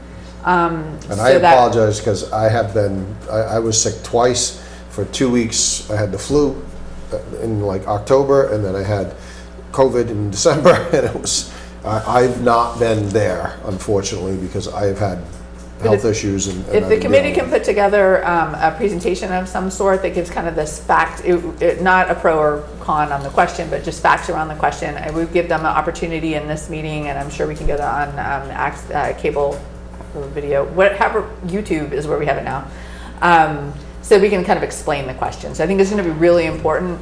Just like I think we're going to need to put some information together to explain the diamond debt exclusion, I think we need to kind of explain this question in detail. So I hope that you will work as a committee to put that together. Yep. Yeah, when is the ballot? April 11th. No, April 11th is the vote, but when do we have to finalize the ballot? 30 days before? 34 days. 34 days. 34 days prior to the election. So that would be So you like middle of March. March. I know. First week in March. First week in Early March. March. 6 or 8 weeks to put it together. Yeah. Okay. Okay. So there's nothing else for us to act on that. Anything else on the old high school? Okay, FY24 budget discussion. We have lots of budget material. So Jim, you reviewed this with us prior to the holidays. This is revised to the 23rd of April, 2021. I think that's probably not right.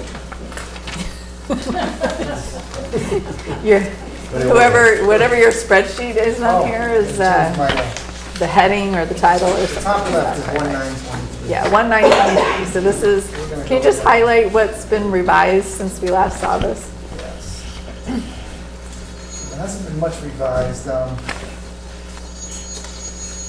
me put this up if I can.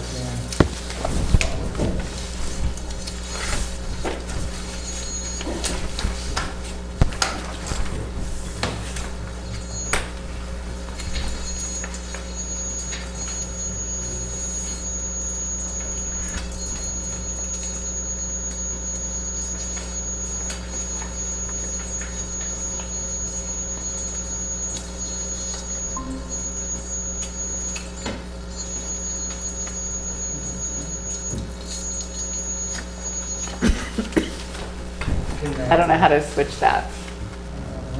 Do you know how to switch that?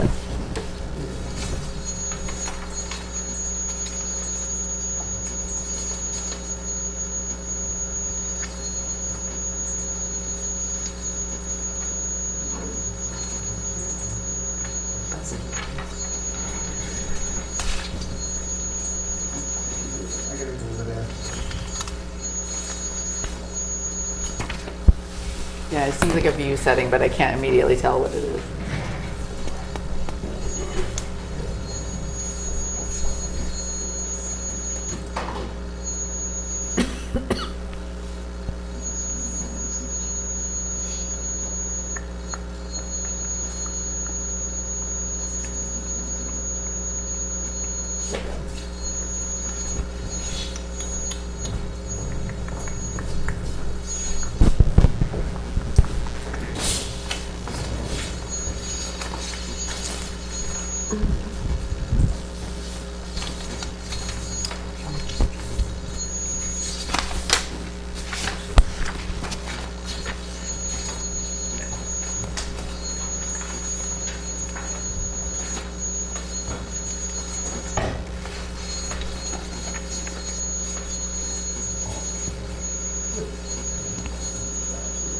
So these are the budget reductions we had at the last meeting.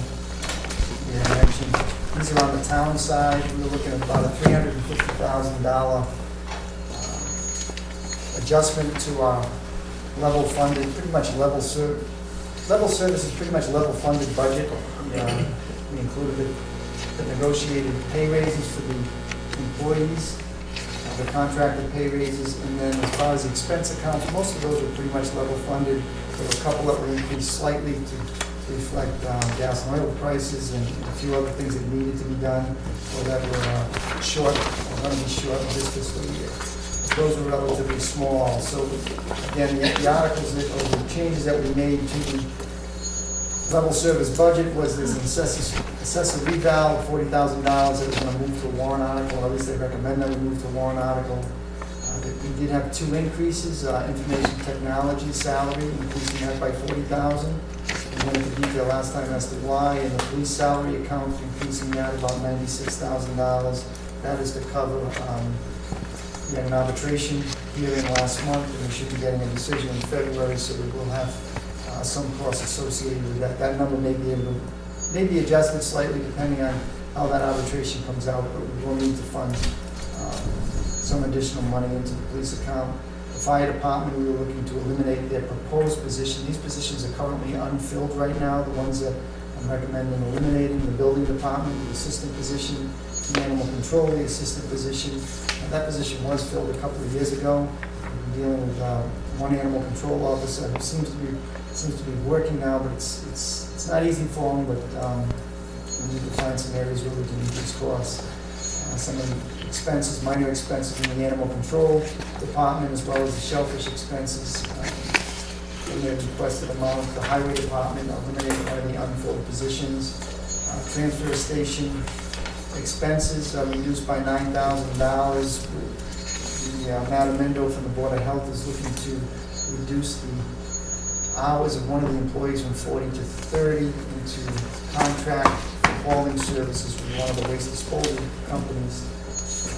We got offset reducing from 40 to 30 and changing it from one position to the attendant position, there is a savings. So we were able to reduce that account by $9,000. Public health nurse reducing full-time hours to part-time. Council on Aging was a small reduction. Library salaries, the board had approved at the library request last spring to increase the hours of a few of the part-time employees, and at that time it was noted that they may have to absorb some of those costs with the new fiscal budget year. Reducing the OPEB reserve by $50,000. The other two, these are the two new ones since last meeting. We needed to increase the Board of Health salaries by $29.46. There was a new step in the contract that was not included in the original proposal, so that had to be increased. And this was actually good news, $38,859, reducing the school choice line item. It's starting to level off. The school choices when students from Westport attend another school such as Dartmouth High School or Dartmouth School System. We pick up those costs. Those costs are offset in the state budget. Get deducted from our state aid. So that has gone up from, like, say, 5 students to 20 students, then to 40 to 60 to 80, and we're up around 80, 90 students now. Now that we've filled the 4 grades, it seems to be leveling off, so it doesn't seem to be jumping up a lot. So we're able to reduce that line item by about $38,000 for a total savings of $356,000. And not savings, but budget reductions. And that puts us pretty much at least within budget, balanced budget on the town side. So this top line is difficult to see there on the screen, but we have our total revenues. There you go. If you have a pause here, just to keep my train of thought on what we've been discussing so far. The previous exhibit, the transfer station. Yes. You explained the $9,000, but are we still looking for a third person to take the place of the person who just resigned? We are. We'll touch on that later, but we're looking for, and I forget the classification, it's a higher classification. Now he's looking to do an attendant one, which is paid just slightly less. They don't need the Class B license. Okay. And offset. So that'll help us pay the additional cost for the additional hauling that we won't get from that employee, but by reducing the hours, it is a slight savings. Okay. So our total revenues based on projections were about $51 million. Town revenue side would be about $30,500,000, in the school about $20,600,000. Just following the town side column going down. So we have revenues allocated to the town about $30,500,000. Our initial budget requests were about $30,861,000, so we had a deficit of about $344,000. With those cuts we just mentioned, that we've gone through and recommended to the board, we'll actually have a slight surplus of about $11,000 on the town side. The school side's going to be a little bit more challenging. For the school department to meet their revenues, they've been allocated about $20,612,000 for revenue. I just want to pause there for a second. So when you put together this budget, you used our original FY23 budget without the free cash allocation as the base point, right? Because last year we appropriated free cash to the school budget. So you went back to the original balanced budget without free cash number and then put that 54-46 split on top of that number. So the effect of that was basically they're level to what they were before, basically. They have about a couple $100,000 more than last year. So I know the school committee has been complaining about that. I probably would if I was the school committee too. We didn't use their base budget. We used the base budget without the free cash and then added on. So there's a discrepancy already, but that's where that revenue number came from. There is. So the net new revenue is about $600,000, give or take, for the school department. So it's about roughly almost $300,000 more than what they had last year with the free cash. $600,000 more if you deduct the free cash. So their initial deficit, based on our revenue projections in the second column, is about $1.1 million. They're going to have to make up. I I've had some general discussions with them, and they're still in the early process of working on their budget. I know they're spending a lot of time on their budget, looking at a number of ways where they can reduce costs.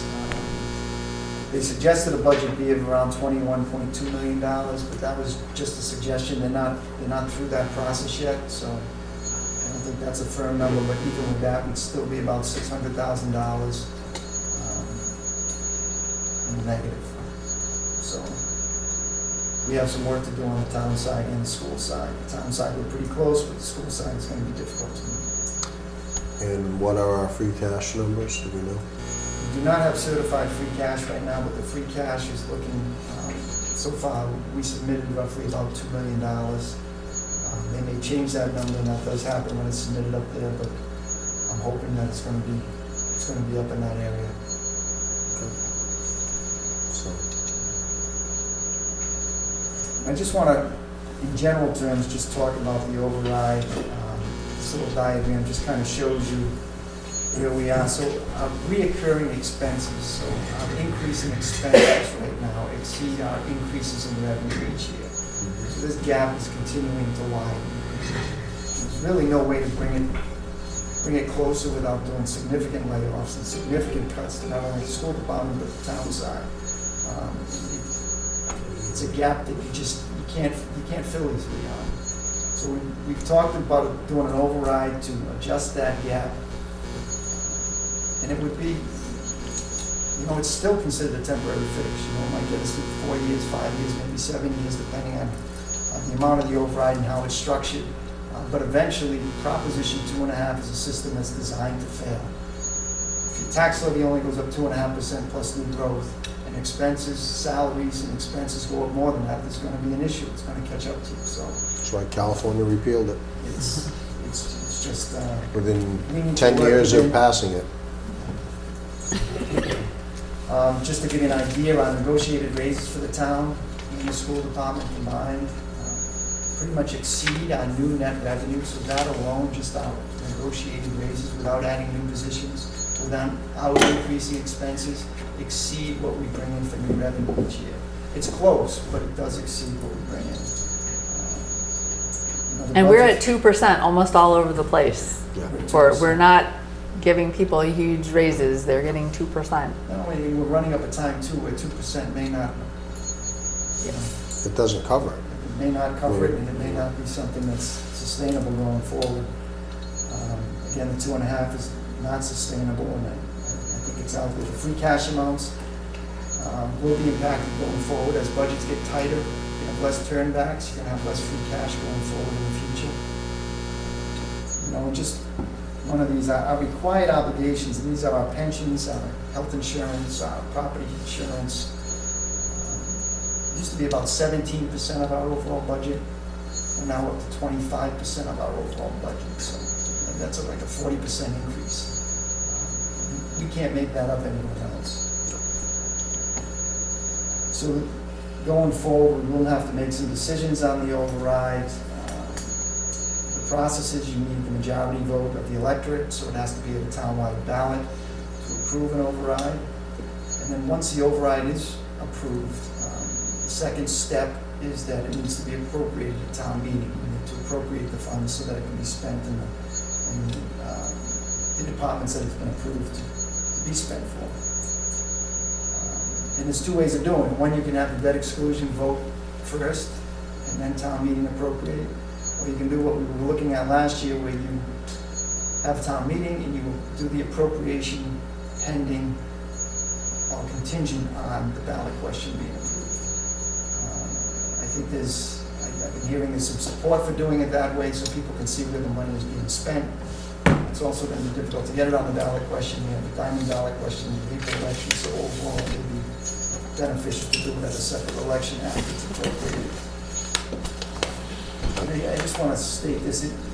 I read this a couple of times in a couple of places, but when Proposition 2.5 was put into place, it's explicitly acknowledged that towns and cities would, from time to time, pass overrides. And we're seeing this in other communities, and we're starting to see it more and more. The three communities that I spoke to about the town clerk, they were all talking about overrides. One this year, one looking next year, and one had done it previously. So this is something that's common and it's happening in a lot of communities.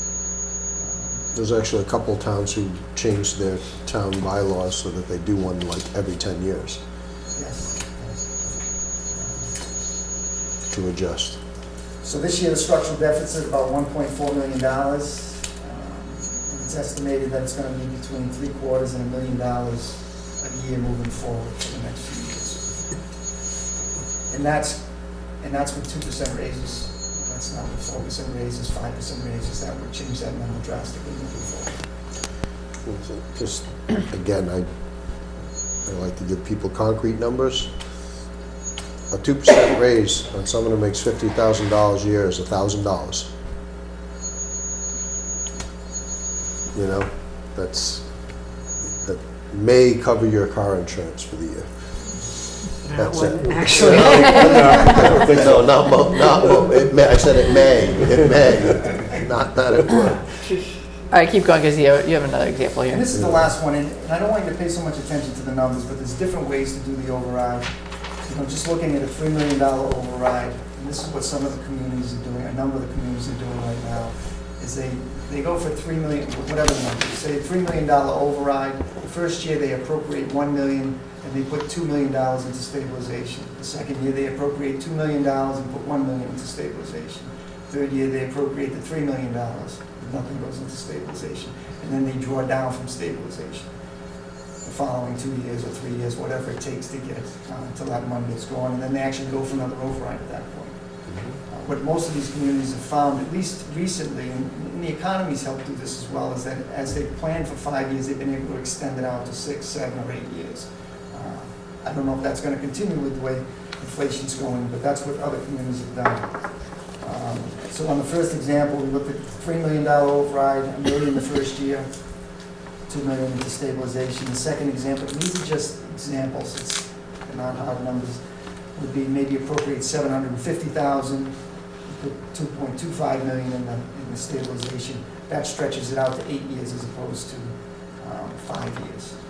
So just a slight difference makes quite a bit in a number of years. And then the third option is you don't put anything into stabilization. You go for the full amount of the override, $3 million, but you only put on the levy the first year $750,000. So that first year the taxes would only increase to pay that $750,000. Next year you do it for an additional $750,000. So over a 4-year period, your taxes would increase a similar amount for 4 years.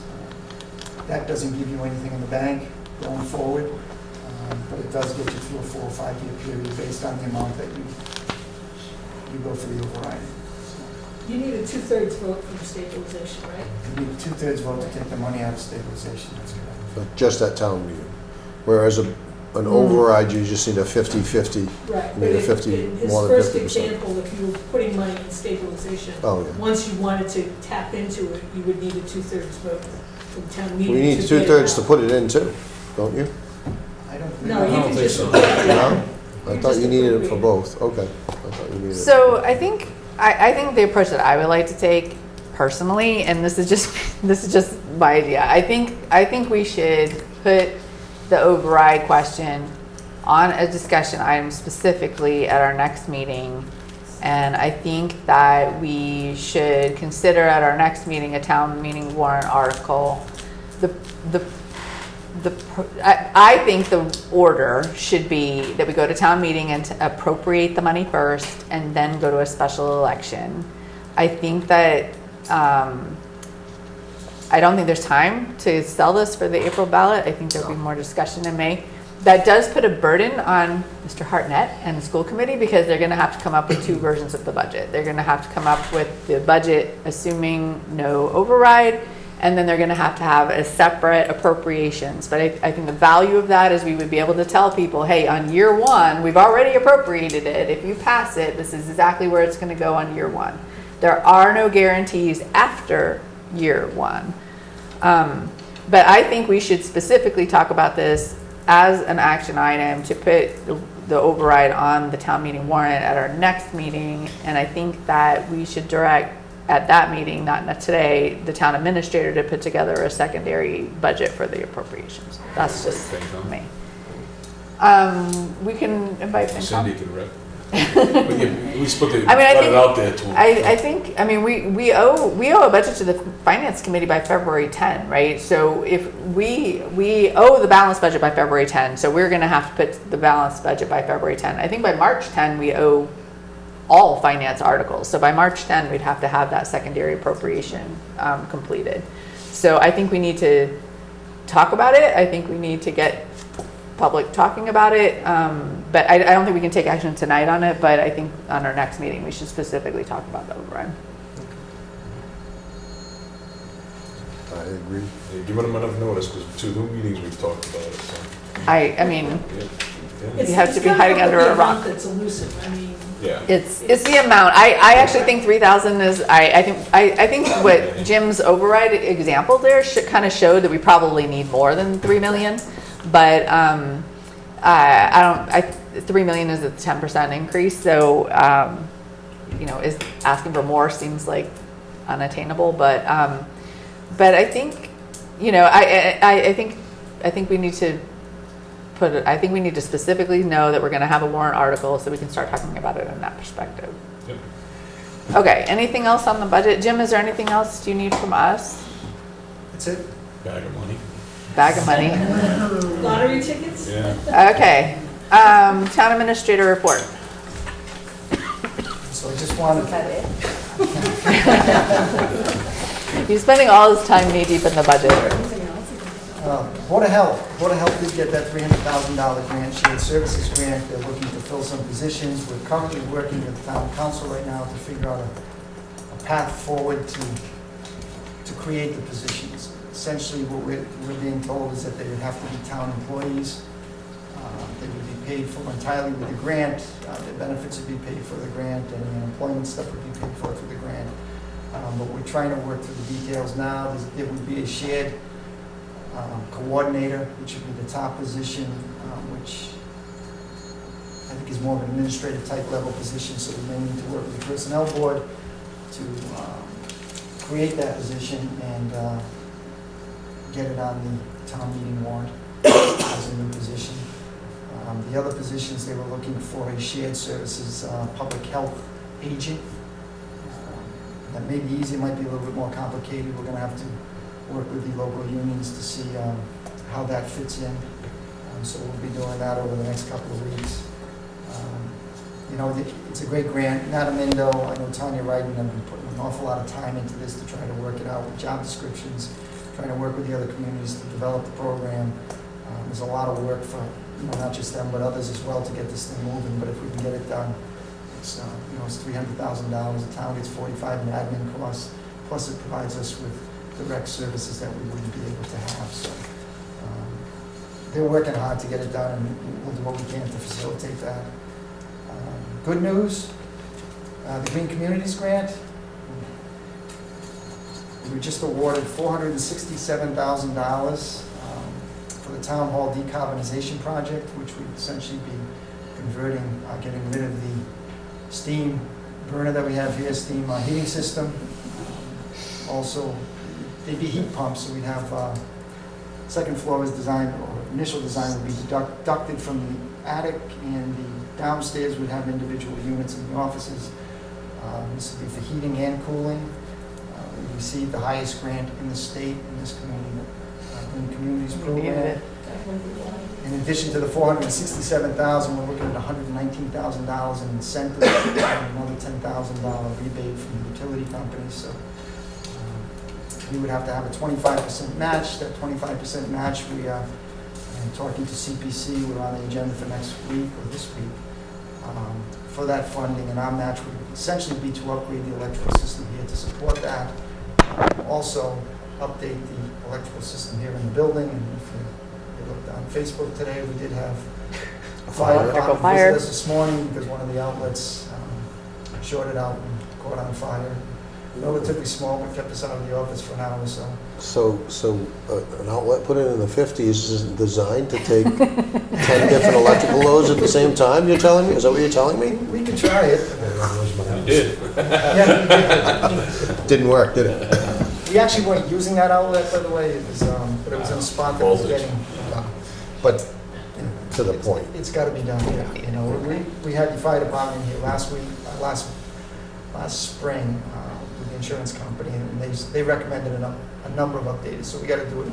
And honestly, whether we keep this building or not, these upgrades will increase the value of the building, so, you know, it's not something that we're tossing money at, that we're gonna do.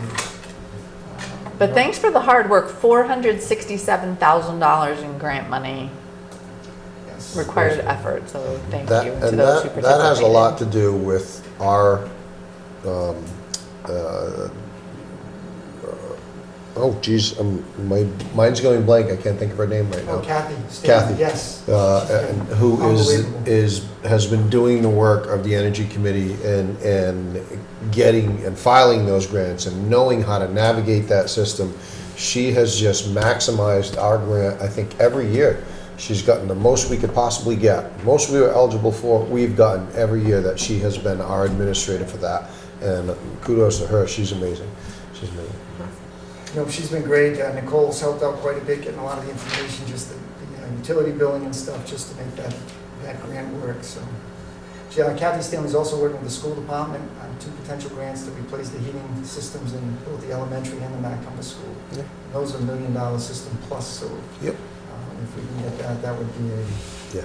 a huge plus. Just a couple of other updates. The town farm, the building in there, we were notified last Friday that we need to replace the oil tanks, which we thought was going to be a fairly easy project, but it's not. So, we can't get new oil tanks Told into you where the that. old oil tanks are. The old oil tanks we have to cut up to get out. There is a spot where we can put the new oil tanks, but there's a water tank there that's about 11 feet long, like 42 inches in diameter. It looks like a mini submarine. It's incredible. It's not being used, but we're gonna have to cut that up and get that out, and then pour a floor, and we'll be able to put not only the tank for the town side, but the trustees will have a tank for their side as well. So that was unexpected. We'll be going to the finance committee tomorrow night to ask for funding to do that work. So just a little plug, like, we're not landlords, and I get nervous with the high school if we have to keep that too long. We've got to be landlords. I'm looking at the little thing over here and spend most of the day on Friday and some of the day today just trying to figure that out. We don't have it figured out. Chris from the highway department is going to hopefully be able to do some of the work in the basement, so he's going to check that out tomorrow. Well, they have all the equipment to pump those tanks properly, and they have the oil burner, they can burn what's left, but you still have to get rid of the sludge and some of the other parts to it, so there's always a cost with that. And that's like Frank Corp, companies like that you have to call to dispose of that stuff, so it's never easy. Another good news, pay holidays. We've been working with SMIG, the insurance company, for our health insurance. In the last couple of years, they made some good investments. We put in a little bit of extra money. So they're looking at doing 2 pay holidays this year. So there'll be 2 months of essentially free health insurance for the employees of both the town and the school. So it's a savings to the employees, and it's also a savings to the town, significant savings to the town. So it's probably about $450,000 savings to the town this year. That'll go into free cash next year. So nice. That is very good news. I just wanted to mention that the Cable Advisory Committee and I have contacted Mr. Hewitt, the attorney, to represent the town in cable negotiations. I thought we were going to have to do a separate contract. It actually works for KP Law, so if it's okay with the board, we will go through that group to facilitate that. And then just the Board of Health position I mentioned earlier, we had actually posted it. It was approved for posting for the higher position. We just want to repost it for the attendant position if that's not an issue with the board. We need to fill it. We need to get it done. So Can we authorize you to do that, or can you just do that? I can just do that. I just Okay. do not want to do it without.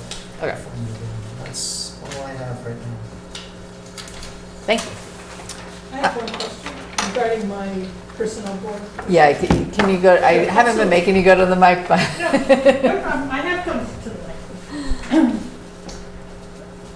Do I have to do anything with town council regarding the Warren article, or will you take care of No, that for Jim the will, person? Jim will. You'll take care of that, okay. I just want to make sure I wasn't. Yes. Yes, you can ask me. Well, it's fine, we just didn't know if we had it. Jim, so any we're- report from the storm? We know East Beach got washed out in some other areas. Yeah, I think that was a big thing, right? East Beach, and I know they were down, was it Landry Boulevard? Highway department had to save us again. They've been out a number of places. They were down on East Beach for a good day and a half or so, a couple of days. There was quite a bit of sand on the road. Rocks. Some minor debris, there wasn't a lot, but mostly rocks and sand. A small portion of the road, maybe 5 by 10, if that much, going closer to Gooseberry that started eating away. So Highway Department, I believe, shored that up. They cleaned it up anyway, and they were looking to put a little material in. Well, that's also the problem. They kind of fight us on getting stuff off the lots, but those lots were all washed out.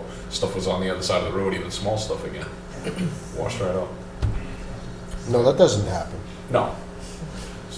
So that was flooded. Cherry Moore Lane was flooded. You couldn't pass through there for a couple of hours. Yeah. Down the point, same thing was The flooded. head, I've never seen it as high as it was. But- Yeah, it was really hard too. Yeah.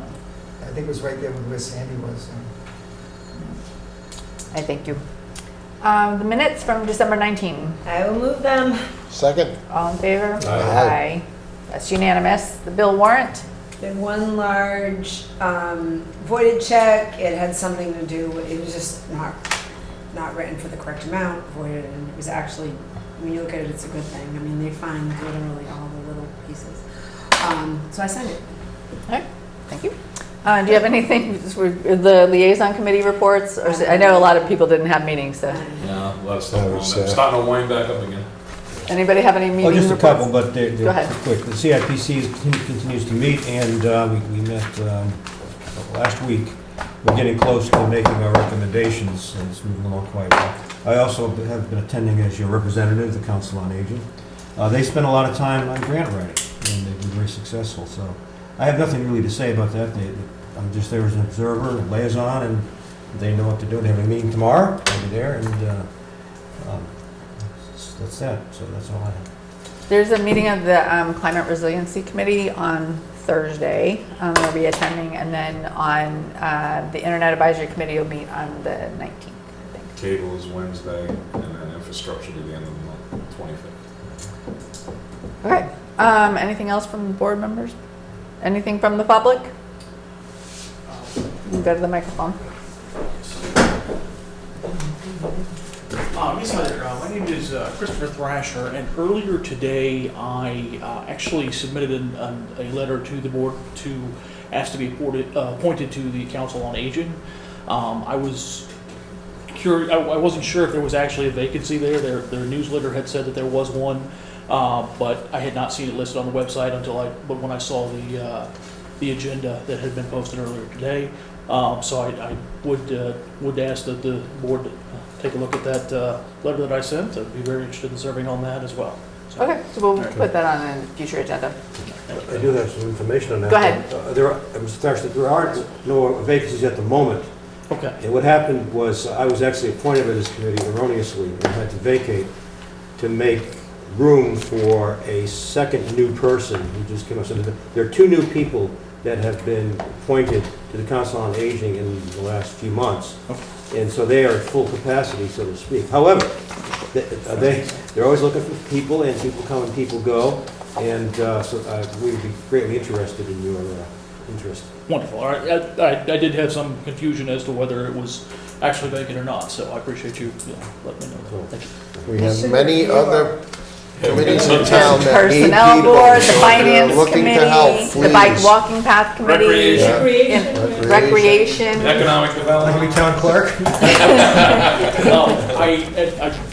Full disclosure, I also this morning did take out nomination papers to join you all here at the Board of Selectmen, and I intend to run in the April election, and I certainly hope to get to know all of you between now and then, and perhaps down the road as well. So. Great. Very good. Thank you. Thank you. I don't know of any under 48 hours topics, are there? Anything else before we adjourn? Motion adjourned. Did we sign in? Yeah, we did the minutes. Do you have them Yep. signed? Wait, Jim, we gotta make sure Jim's. Nobody seconded it anyways. Seconded what, my minutes? No. The motion to My adjourn. motion to adjourn. Second. All in favor? Aye.